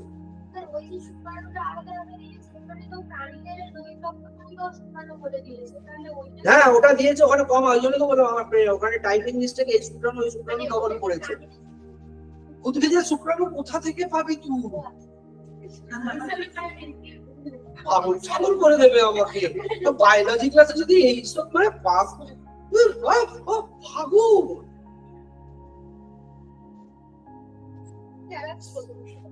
আমি বলি সজীব কোষে গলগি বডি প্রতিনিয়ত সৃষ্টি হয় হয়ে গেল গলগি বডি এইটা দাগ দিয়ে নিবি কোন কোষে প্রতিনিয়ত গলগি বডি সৃষ্টি হয় মৃত কোষে আমি কি জানি আমি যা ইচ্ছা করছি তুমি তোমার দেখে বুঝে না তো তোমাদের কনসেন্ট্রেশন আছে কিনা আমাকে দেখতে হবে না হ্যাঁ গলগি বডির উৎপত্তি কোথায় হয় রে এন্ডোপ্লাজমিক রেটিকিউলিয়ামে সঙ্গে মিল থাকা কার্যগত দিক থেকে বিজ্ঞানীরা মনে করেন যে গলগি বডি এন্ডোপ্লাজমীয় জালক থেকে উৎপত্তি লাভ করে তাহলে গলগি বডির উৎপত্তি এন্ডোপ্লাজমিক জালক বোঝা গেল সোজা সাপটা গলগি বডির বিস্তার শুধুমাত্র ইউক্যারিওটিক কোষে গলগি বডির উপস্থিতি দেখা যায় শুধুমাত্র কোথায় দেখা যায় একটু আগেও বলেছি বারবারই একই জিনিস করছি যাতে বারবার মনে থাকে ইউক্যারিওটিক কোষে দেখা যায় তবে কয়েকটি ইউক্যারিওটিক কোষে দেখা যায় না এটাই কোশ্চেন সমস্ত কোষে ইউক্যারিওটিক দেখা যায় গলগি বডি ইউক্যারিওটিক কোষে গলগি বডি দেখা যায় আমি এবার টোটাল লিখে দেবো ইউক্যারিওটিক কোষ মানে কোনটা ব্রায়োফাইটা আমাদের গলগি বডি দেখা যায় তুই বলবি হ্যাঁ স্যার তো আগেই মুরগি হয়ে গেছে কেন না লিখে দিয়েছে তো ইউক্যারিওটিক কোষ আমি লিখলাম ইউক্যারিওটিক কোষ কিন্তু কি লিখলাম সিগন্যাল বা ফ্লোয়েড বা লিখলাম ব্রায়োফাইট এইটা লিখে আমি প্রথমে আমি দিলাম যে কি ইউক্যারিওটিক কোষে ব্রায়োফাইটাতে গলগি বডি দেখা যায় মেটেরিয়ালে দেখা আমার মুখের দিকে দেখে লাভ কিন্তু এতক্ষণ আমরা কি পড়ে এলাম কি সব রকমের ইউক্যারিওটিক কোষে দেখা যায় আর আমি তোরা আমাকে মুরগি ভাবছি সেই জন্য আমি কিভাবে সাজালাম ইউক্যারিওটিক কোষে ব্রায়োফাইটায় গলগি বডি দেখা যায় তুই ভাবছি আমার কাছে আছে ইউক্যারিওটিক কোষে গলগি বডি দেখা যায় আর স্যার এখানে বলছে দেখা যায় কি দেখা যায় না দেখা যায় কনফিডেন্সের সঙ্গে বেরিয়ে আসছি বুঝতে পেরেছি কিভাবে ট্র্যাক রচনা করা হয় তোকে ইচ্ছা করে ওটা মনে করাবে ইউক্যারিওটিকটা হ্যাঁ সব কিছু দেখা যায় এবার আমি যখন লিখে দিচ্ছি ইউক্যারিওটিক ব্রায়োফাইটা ইউক্যারিওটিক সামনে থেকেই তো পেছনের উত্তর দিয়ে দিই আমরা যেরকম আগের দিন একটা হলো না কি বহিঃপ্রকোষ্ঠ অন্তঃপ্রকোষ্ঠ দুটোর আলাদা আলাদা করে ভাগ তোরা বহিঃপ্রকোষ্ঠ দেখে বলছিলি তার অন্তঃপ্রকোষ্ঠ দেখে আর উত্তরটা দিলি না দুটো আলাদা আলাদা টায়ারে কোশ্চেনটা ভাঙলাম আমি বহিঃপ্রকোষ্ঠ আর অন্তঃপ্রকোষ্ঠ নিয়ে দুটো আলাদা আলাদা টায়ারে প্রশ্ন ধরবো যখন বুঝতে পারবি কোথায় পিঁধবো পড়িস নি তার মানে পরিষ্কার প্রমাণ যেটা বলছি এখন খেয়াল করতে পারছিস আগের দিনে পড়ানোর সময় হাসবিরা তো তুই আমাকে খালি হাসিয়ে দেয় মনে পড়ছে কিনা বল যে পড়া হতে হতে এই অনলাইন তোদের মনে পড়ছে অন্তঃপ্রকোষ্ঠ বহিঃপ্রকোষ্ঠ নিয়েই দুটো কোশ্চেন এখানে হলো। তোরা বহিঃপ্রকোষ্ঠের উত্তর দিচ্ছি আমি বললাম ওটা অন্তঃপ্রকোষ্ঠে আলাদা হবে। হ্যাঁ, ওটা বলতে গিয়ে ঘন্টা বলে বুঝে দেখো তো কোন ঘন্টায় আছে মেটেরিয়ালে। ছাড় ছেড়ে দে, কনফিডেন্স দেখিয়ে কিছু দরকার নেই, সময় নষ্ট করিস না। হয়ে গেল।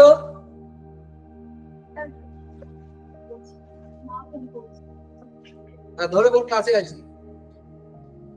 এন্ডোপ্লাজম নিয়ম জালক হয়ে গেল। সিগন্যাল ব্রায়োফাইটা নিউরোফাইটা শুক্রাণু কোষে এবং লোহিত রক্তকণা কলিনেটেড থাকে না। এখানটা কিন্তু একদম করবি এখানটা থেকে মারবে। গলগি বডির আকার ও আয়তন, গলগি বডি গোলাকার, নলাকার এবং গহ্বরের মতন। দেখ এটা মানে নিটের কোশ্চেনে হয় তোদের, আমি বলবো না বাট করে রাখলে পারিস। আমি কিন্তু জিজ্ঞেস করার সময় জিজ্ঞেস করতে পারি, কোশ্চেন লেখার সময় মক টেস্টেও দিতে পারি। ঠিক আছে, কোনটার কি আকার আয়তন। কারণ এই মেটেরিয়ালটা হচ্ছে, এটাকে বলা হয় the cream of the all books. আমরা এই যে মেটেরিয়ালটা বানাই, এই মেটেরিয়ালটা থেকে আমরা প্রিভিয়াস 20-30 বছরের সমস্ত কোশ্চেন অ্যান্সার এবং সমস্ত রকমের বইয়ের সব লাইনগুলো তুলে একটা মেটেরিয়াল বানিয়েছি। এবারে এই মেটেরিয়ালে যা পাবি কোনো একটা বইয়ে সেটা পাবি না, এটা আমি তোদের লিখে দিচ্ছি। পুরো কলেজ স্ট্রিট খালি চেষ্টা করে দেখতেও পারিস যে কলেজ স্ট্রিট থেকে যতগুলো পারিস বই তুলে নিয়ে চলে আয়। এখন যদি তুই বলিস আমি এনসিইআরটি 2-3টে বই তুলবো তাহলে তো হবেই, তার মানে সেই ভলিউম, কিন্তু সেই ভলিউমটা অনেক। সেই ভলিউম থেকে আমরা কনসাইজ করে মেরে প্রিভিয়াস ইয়ার কোশ্চেন মেরে এখানে যা তুলেছি না, এই মেটেরিয়ালের একটা লাইন ভোলার জায়গা। ওরা ভাবিস যে বই পড়িস আর বইয়ের তো 30-40% পড়তাম, 60% ছেড়ে দিতাম। এটাই করে বই পড়েছিস তো রে? একটা বইয়ের 60% পড়তাম, 40% ছেড়ে দিতাম, বা 30% পড়তাম, 70% ছেড়ে দিতাম। বইয়ে এখনো নতুন গল্প পাওয়া যাবে। কার বইয়ে হাত ধর 11 কেমিস্ট্রি বইয়ে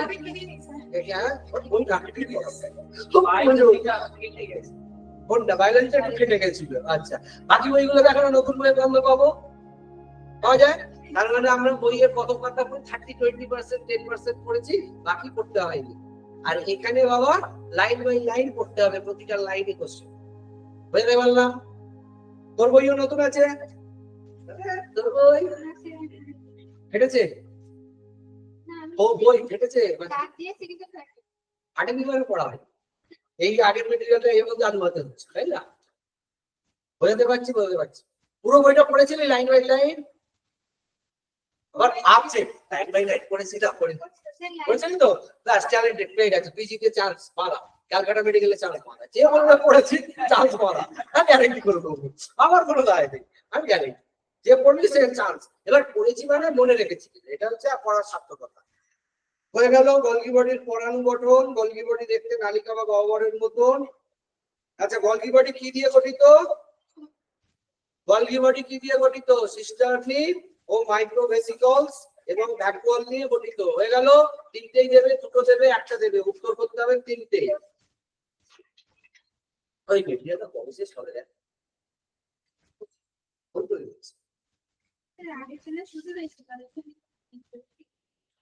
দেখুন, মাইক্রো লেভেলে যাচ্ছিস না, একটু বেশি পড়তে। সিস্টার্নি বা ল্যামেলি। সিস্টার্নির একক আবরণী দিয়ে আবৃত, লম্বা নালিকা বিশিষ্ট, সংখ্যায়। আচ্ছা, প্রাণী কোষে কতগুলি ল্যামেলি বা সিস্টার্নি দেখা যায়? উদ্ভিদ কোষে বাস। দুটি সিস্টার্নির মধ্যে ব্যবধান কত থাকে?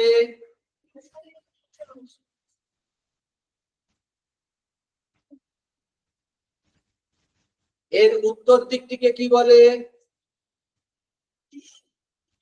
অবতল দিকটিকে কি বলে? সৃষ্টিতল সাধারণত সাইটোপ্লাজমের কোন দিকে থাকে? পরিণত তল থেকে কি তৈরি হয়? 10টা কোশ্চেন লাইন বাই লাইন যাও। সিস্টার্নি নালিকার পরিধির দিক থেকে ছোট গোলাকার দলবদ্ধ ভাবে থাকে, তাদের ভেস্কিউলের ব্যাস কত? ভ্যাকুয়ালের ব্যাস কত? ভেসিকল আলাদা, ভ্যাকুয়াল আলাদা। ভেসিকলের ব্যাস কত, ভ্যাকুয়ালের ব্যাস কত, বা চারটে দিয়ে সবকটার ব্যাস দিকে দিয়ে দিতে পারে। ব্যাস দা ফলোইং। আর আমরা একটু আগে পড়ে নিয়েছি সেস্টিরন পরিণত তল থেকে সৃষ্টি হয়, পড়েছি কি না? দেখ, ভেসিকল ভ্যাকুয়াল সৃষ্টি হচ্ছে সৃষ্টির তল থেকে, আর তাহলে সিস্টারনি হচ্ছে ভ্যাকুয়ালের অংশ। তাহলে ভ্যাকুয়ালের অংশ সিস্টারনিও তৈরি হচ্ছে কোথা থেকে? তাহলে সিস্টারনি ভ্যাকুয়ালের অংশ কোথা থেকে তৈরি হচ্ছে? পরিণত তল থেকে। দেখ, সিস্টারনি পরিণত তল থেকে সৃষ্টি হয়। আর পরিণত তল থেকে কে কে সৃষ্টি হয়? Vesicle vacuole. লাগিয়েছিস ভেসিকল ভ্যাকুয়াল। তাহলে ভেসিকল ভ্যাকুয়াল এবং সিস্টারনি এই তিনটেই তৈরি হয় কোথা থেকে?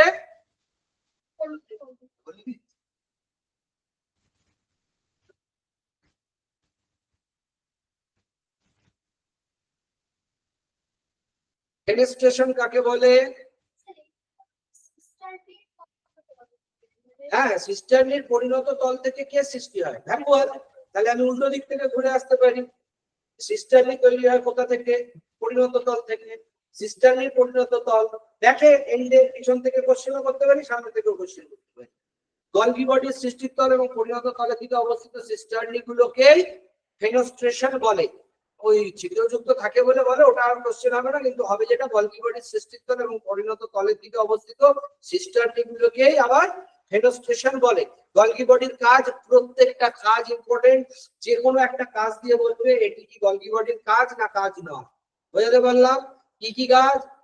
আমি যদি বলি গলগি বডির কাজ লাইসোজোম গঠন করা, হ্যাঁ না না? খাদ্য সঞ্চয় করা, হ্যাঁ না না? হরমোন উৎপাদন করা, হ্যাঁ না না? কোষ প্রাচীর ও কোষ পর্দা গঠন করা, অ্যাক্রোজোম গঠন করা, পলিস্যাকারাইড গঠন করা, সবকটা কাজই যে কোনো একটা কাজ। জোন অফ এক্সক্লুশন, গলগি বডির কাছাকাছি সাইটোপ্লাজমীয় অংশে অন্য কোনো কোষীয় অঙ্গাণু থাকে না। যে অংশে সাইটোপ্লাজমীয় কোনো গলগি বডি থাকে না, কোনো কোষীয় অঙ্গাণু থাকে না, সাইটোপ্লাজমের যে অংশে কোনো কোষীয় অঙ্গাণু থাকে না, তাকে কি বলে? Zone of exclusion, zone of exclusive, zone of inclusive, zone of inclusion, চারটি সবকটাই চোখ। বুঝতে পারলাম? ক্লিয়ার? তাহলে কি হলো না, গলগি বডির কাছাকাছি সাইটোপ্লাজমীয় অংশের কোনো যে কোষীয় অঙ্গাণু থাকে না, সেই অঞ্চলকে জোন অফ এক্সক্লুশন বলে। গলগি বডির ক্ষরণ প্রক্রিয়া, রাইবোসোমাল দশা। এই দশায় রাইবোসোমগুলি অস্পষ্ট্রিন এন্ডোপ্লাজমিক পলিজোমের মাধ্যমে প্রোটিন সংশ্লেষ করে। রাইবোসোমাল দশাটার মধ্যে কোশ্চেন যেটা করতে পারে, এন্ডোপ্লাজমিক জালিকের উপর পলিজোমের মাধ্যমে প্রোটিন সংশ্লেষ হয় কি হয় না, বা কোন দশায় রাইবোসোমগুলি এন্ডোপ্লাজমিক জালিকার উপরে প্রোটিন সংশ্লেষ করে। দুটো কোশ্চেন। সিস্টার্নাল দশা, এই দশায় উৎপাদিত প্রোটিন তরল অবস্থায় এন্ডোপ্লাজমিক রেটিকুলামের ভেতরে যায়। অন্তঃকোষীয় পরিবহন দশা, এই দশায় খরিত প্রোটিনগুলি নালিকা বা থলির মধ্যে দিয়ে অন্তর্ভুক্ত এন্ডোপ্লাজমিক রেটিকুলাম থেকে নির্গত হয়। ওটা হচ্ছে এন্ডোপ্লাজমিক রেটিকুলামের ভেতরে যায় সিস্টার্নাল দশা। এন্ডোপ্লাজমিক্যাল রেটিকুলাম থেকে বাইরের দিকে আসে অন্তঃকোষীয় দশা, এবং এন্ডোপ্লাজমিক জালকের উপর পলিজোমের প্রোটিন সংশ্লেষ করা হচ্ছে রাইবোসোমাল দশা, এবং খরিত পদার্থের ঘনীভবন দশা, যেটা গর্ভগঠিত খরিত প্রোটিন থেকে জল বিয়োগের মাধ্যমে গঠিত হয়। এটা না করতেও পারি, এটাতে আসবে না। দেখ কতটা ছেড়ে দিলাম, এতখানি জিনিস আমরা বাদ দিই। থ্যাংক ইউ বল। এরপরে খরিত পদার্থ পর্দা দিয়ে আবৃত ক্ষরণকারী গ্র্যানুলেটে পরিণত হয়। এরপরে গলগি বডি থেকে থলির আকারে নির্গত হয়। এটাও বাদ দিলাম, কিন্তু পরেরটা আমরা রাখবো। সবশেষে ক্ষরণকারী গ্র্যানুলগুলি কোষ পর্দার সাথে মিলিত হয় এবং সংস্কারটি ফেটে গিয়ে সমস্ত ক্ষরণ পদার্থ কোষের বাইরে নিক্ষিপ্ত হয়। কোন দশায় সমস্ত ক্ষরণ পদার্থ কোষের বাইরে নিক্ষিপ্ত হয়? এক্সো বা বহিষ্করণ দশা। এইটা কিন্তু করবো, ঠিক আছে?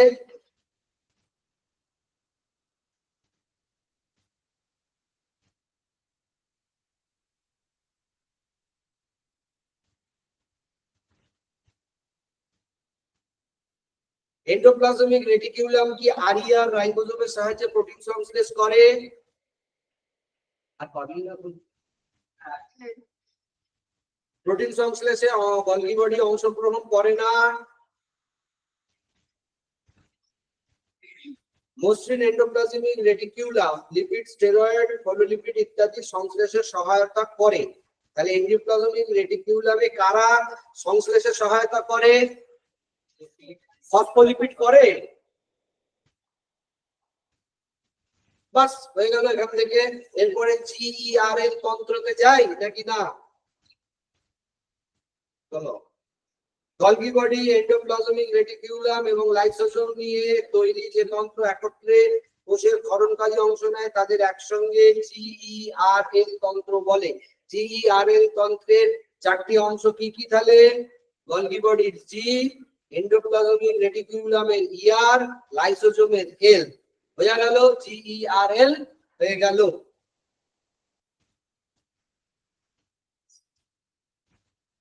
গলগি বস্তু ট্রান্স বা পরিণত তলের কাছে অবস্থিত থলির মতো যে অঙ্গাণুর ভিতরে প্রচুর পরিমাণে অ্যাসিড ফসফেটেজ উৎসেচক উপস্থিতি থাকে, সেই অঙ্গাণুকে জিআরএল বলে। আবার ব্যাক টু ব্যাক যদি আসি, ফসফেটাস অ্যাসিড যে অঙ্গাণুতে উপস্থিত থাকে তাকে কি বলা হয়? জিআরএল, এমইআরএল, সিআরএল, এসএইচআরএল।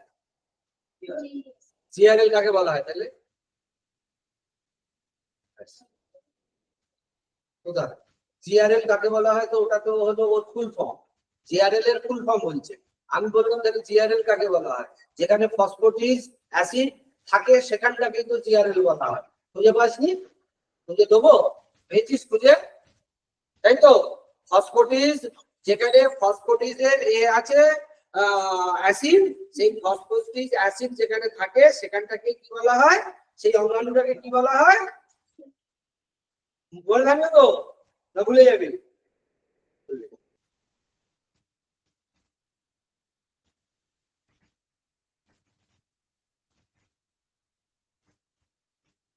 জিআরএল কি প্রাথমিক ক্ষরণ কণা সৃষ্টিতে অংশগ্রহণ করে?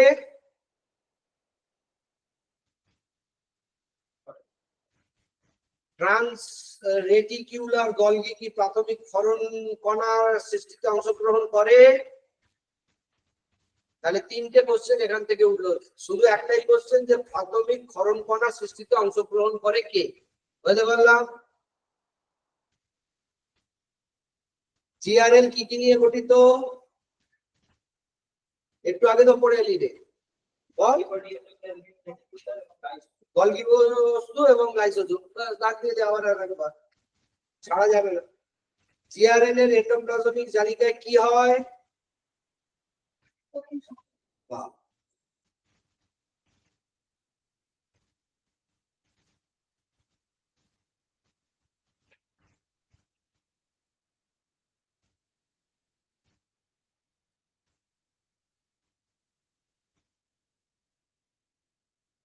জিআরএল এর ক্ষরণকারী থলিতে বিশ্লিষ্টকারী অ্যাসিড পূর্ণ থাকলে তাকে কি বলে? লাইসোসোম, লাইপোসোম, হাইপোসোম বা কাইনোসোম কি বলে? বাহ।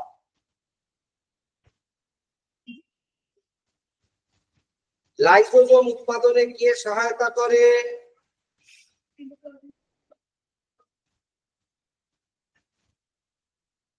হয়ে গেল। তাহলে এবারে এন্ডোপ্লাজমিক জালিকা, রেটিকুলাম এন্ডোপ্লাজমিক জালক কি পরে করবো না এখন থেকে করবো? পরে যাবো, পরে পড়বো। কে পড়া দিবি? কে পড়া দিবি হাত তো? হ্যাঁ, এই তো সময় হয়ে গেছে। আধ ঘন্টা 1 ঘন্টা পড়া ধরো, না হলে ছুটি। পড়া কেউ দিবি না দিবি না? পড়া দিবি?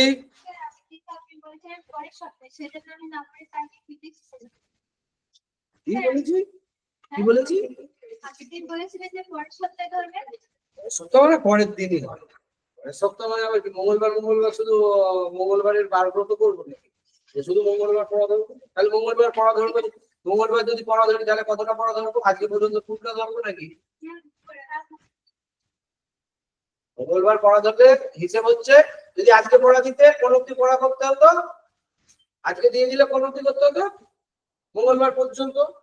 মঙ্গলবার পড়া দিলে না, পড়া দেবে কবে বলছো? শুক্রবার। শুক্রবার ক্লাস না কবে ক্লাস? আবার মঙ্গলবার ক্লাস। আজকে তো শুক্রবার নাকি? একদিন করে এমনিতে আমরা রেগুলার মানে পুরোটাই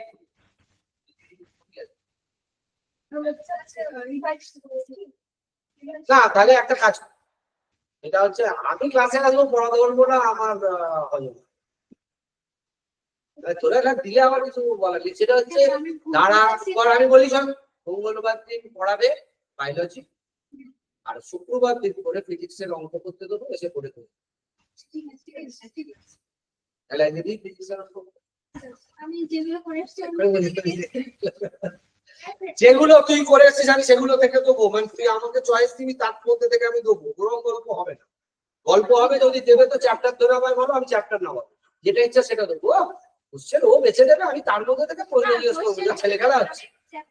হ্যাঁ, কোন চ্যাপ্টার করেছিস বল? স্কেলার হেডটা না, ওই মাস্টার টিচার। হ্যাঁ, ওইটা অনেক অঙ্ক আছে।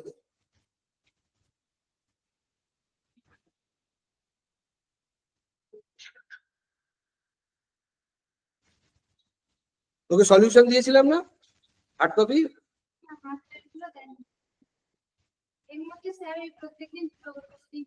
এটা কি নতুন চ্যাপ্টার শুরু হয়েছে? Units and dimension, units and ডাইমেনশনের কি আমি তোদের দিয়েছিলাম, সলিউশন দিয়েছিলাম? এগুলো তোরা স্যারের থেকে ক্লাসে সবগুলো করে নিতে পেরেছিস তো? আমার বলবি না তো সলিউশন নেই কি? স্যার দেখিয়ে দিয়েছে তো? আচ্ছা ঠিক আছে, তাহলে দেখি। সলিউশন আমি কাউকেই দিই না, যারা পুরনো শুধু তাদের আমি সলিউশন দিয়েছিলাম, ওকে দিয়েছিলাম, তুই সলিউশনটা নিয়ে নিবি ওখান থেকে।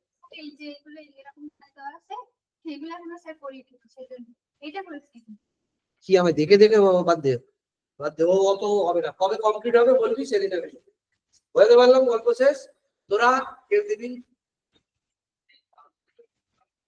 ভালো করছিস, কমপ্লিট করছিস, কিছু করছিস, হয়েছে পড়া করিস নি, টাটা বাই বাই।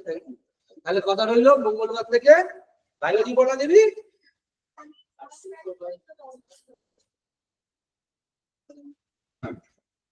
আমার এটা প্রকাশ করি, তুই ফার্স্ট ম্যাটেরিয়াল 3 মাসেও কমপ্লিট করলে আমার কিছু যায় আসে। আগের দিন বুঝিয়ে দিয়ে গেছি হিসেব পত্র, আর বোঝাবার দরকার নাই। তোকে ওদের টপকাবি না টপকাবি, ওরা এগিয়ে আছে, ওরাও তো সেই 26-এ পরীক্ষা দেবে, তুইও দিবি। এবার তুই পিছন পিছন দৌড়াবি না ওদের টপকে যাবি, বা ওদের সঙ্গে দৌড়াবি, চয়েসে দিয়ে। এবার ওরা 4 ঘন্টা করছে, তোমাকে 10 ঘন্টা পরে ওদের সঙ্গে ছুটে হবে, 10 ঘন্টা আবার কেউ কিছু পারবে না, পুরো ক্লাসে নিয়ে কেউ কিছু পারবে না। এ শুধু কালকে ফাটাফাটি পড়াটা দিয়েছিল বায়োলজিতে, কতদিন চালাবে তাও যায় না। এখন ওর পড়াটাও কতদিন দেবে তা যায় না, কিন্তু বায়োলজি পড়া তো পুরোটা দিয়ে দিয়েছে ওরা। এবার তো আজকে টার্গেট দিয়ে দিচ্ছি, আজকে পর্যন্ত ক্লিয়ার। তোকে আমি এখন টার্গেট দিচ্ছি না, তুই অন্তত ফার্স্ট পার্টটা দে আমাকে। পড়া দেওয়ার দায়িত্ব এবার থেকে কার? আমি আর দায়িত্ব নিচ্ছি না। যে পড়া দিবি না, হ্যাপি হ্যাপি থেকে যা, পরে গিয়ে সব বুঝে যাবে। এবার যে পড়া দিবি নিজে বলবি, ওদের ক্লাসেও সেদিনকেও বলে দিয়েছি, এমএসসি ক্লাসেও কালকে বলে দিয়েছি, যে আমি আর পড়া ধরবো না, পড়া তুমি আমাকে বলবে স্যার ধরুন, তো ধরুন, লাভ কার? পড়া ধরলে লাভ কার? আমার এখনো লাঞ্চ হয়নি, 3:34 বাজতে যায়, লাঞ্চ করিনি। যদি তুই এখন পড়া দিতিস, আমি এখনো আধ ঘন্টা 1 ঘন্টা তোর পেছনে পড়া দিতে থাকতাম। তুই পড়া দিবি না, সোজা যাবো লাঞ্চে। লাভ তো আমার, এতক্ষণ দাঁড়িয়ে আছি টানা, সব স্যার বসে থাকে, আমি কোনোদিন বসেছি ক্লাসে এসে? হ্যাঁ কি বললি? না বুঝতে পারি না। না কেন বসি না? প্রথম কথা হচ্ছে তোর সঙ্গে আমার আই কন্ট্যাক্টটা হবে না। আমার রুলস ক্লাসে no chair provided for teacher. কারণ যে ছেলেটা পেছনের বেঞ্চিতে বসে আছে, আমি চেয়ারে বসলে তার সঙ্গে আই কন্ট্যাক্ট করতে পারবো? যেগুলো প্রত্যেকটা স্টুডেন্টের সঙ্গে আই কন্ট্যাক্ট করলে তার সঙ্গে আমার বন্ডিং বাড়বে, তার সঙ্গে আমার কি বলবো ইন্টারাকশন বাড়বে, এবং তার প্রবলেম, তার বডি ল্যাঙ্গুয়েজ আমি রিড করতে পারবো, আমারও মোটিভেশন হবে। নইলে কি হয়, বসে যায় স্যার পড়ায়, পেছন বেঞ্চে ঘুমিয়ে না। আমি ক্লাসে থাকতে কেউ ঘুমোতে পারবে না, যখন ক্লাস ফুল হবে পেছন বেঞ্চের ওই কোণেও যে ছেলেটা বসে থাকবে সেও ঘুমোতে পারবে। আর আমি এখান থেকে সবাইকে ওয়াচ রাখতে পারবো, ওয়াচ টাওয়ার। কিন্তু আমার হাইট খুব বড়, হ্যাঁ, আর বসে গেলে তো আরোই বড় হয়ে যাবে, ফার্স্ট সেকেন্ড বেঞ্চের প্রত্যেকে আর কিছু দেখতে পাবো। খুব ভালো লেগেছিল। তো সেই জন্য আমি কোনোদিন বসবো না, আর আমি দাঁড়িয়ে না থাকলে আমার পড়ানোর এনার্জি লস হয়। কিন্তু আমি তোদের জন্য এনার্জি লস করছি, তোরা কি করছিস? এসিতে পাখার তলায় বসে যাচ্ছিস, আর আমি এসি থেকে দূরে, এসিটা কাছে আছে, ফ্যানটা দূরে আছে, আমি দাঁড়িয়ে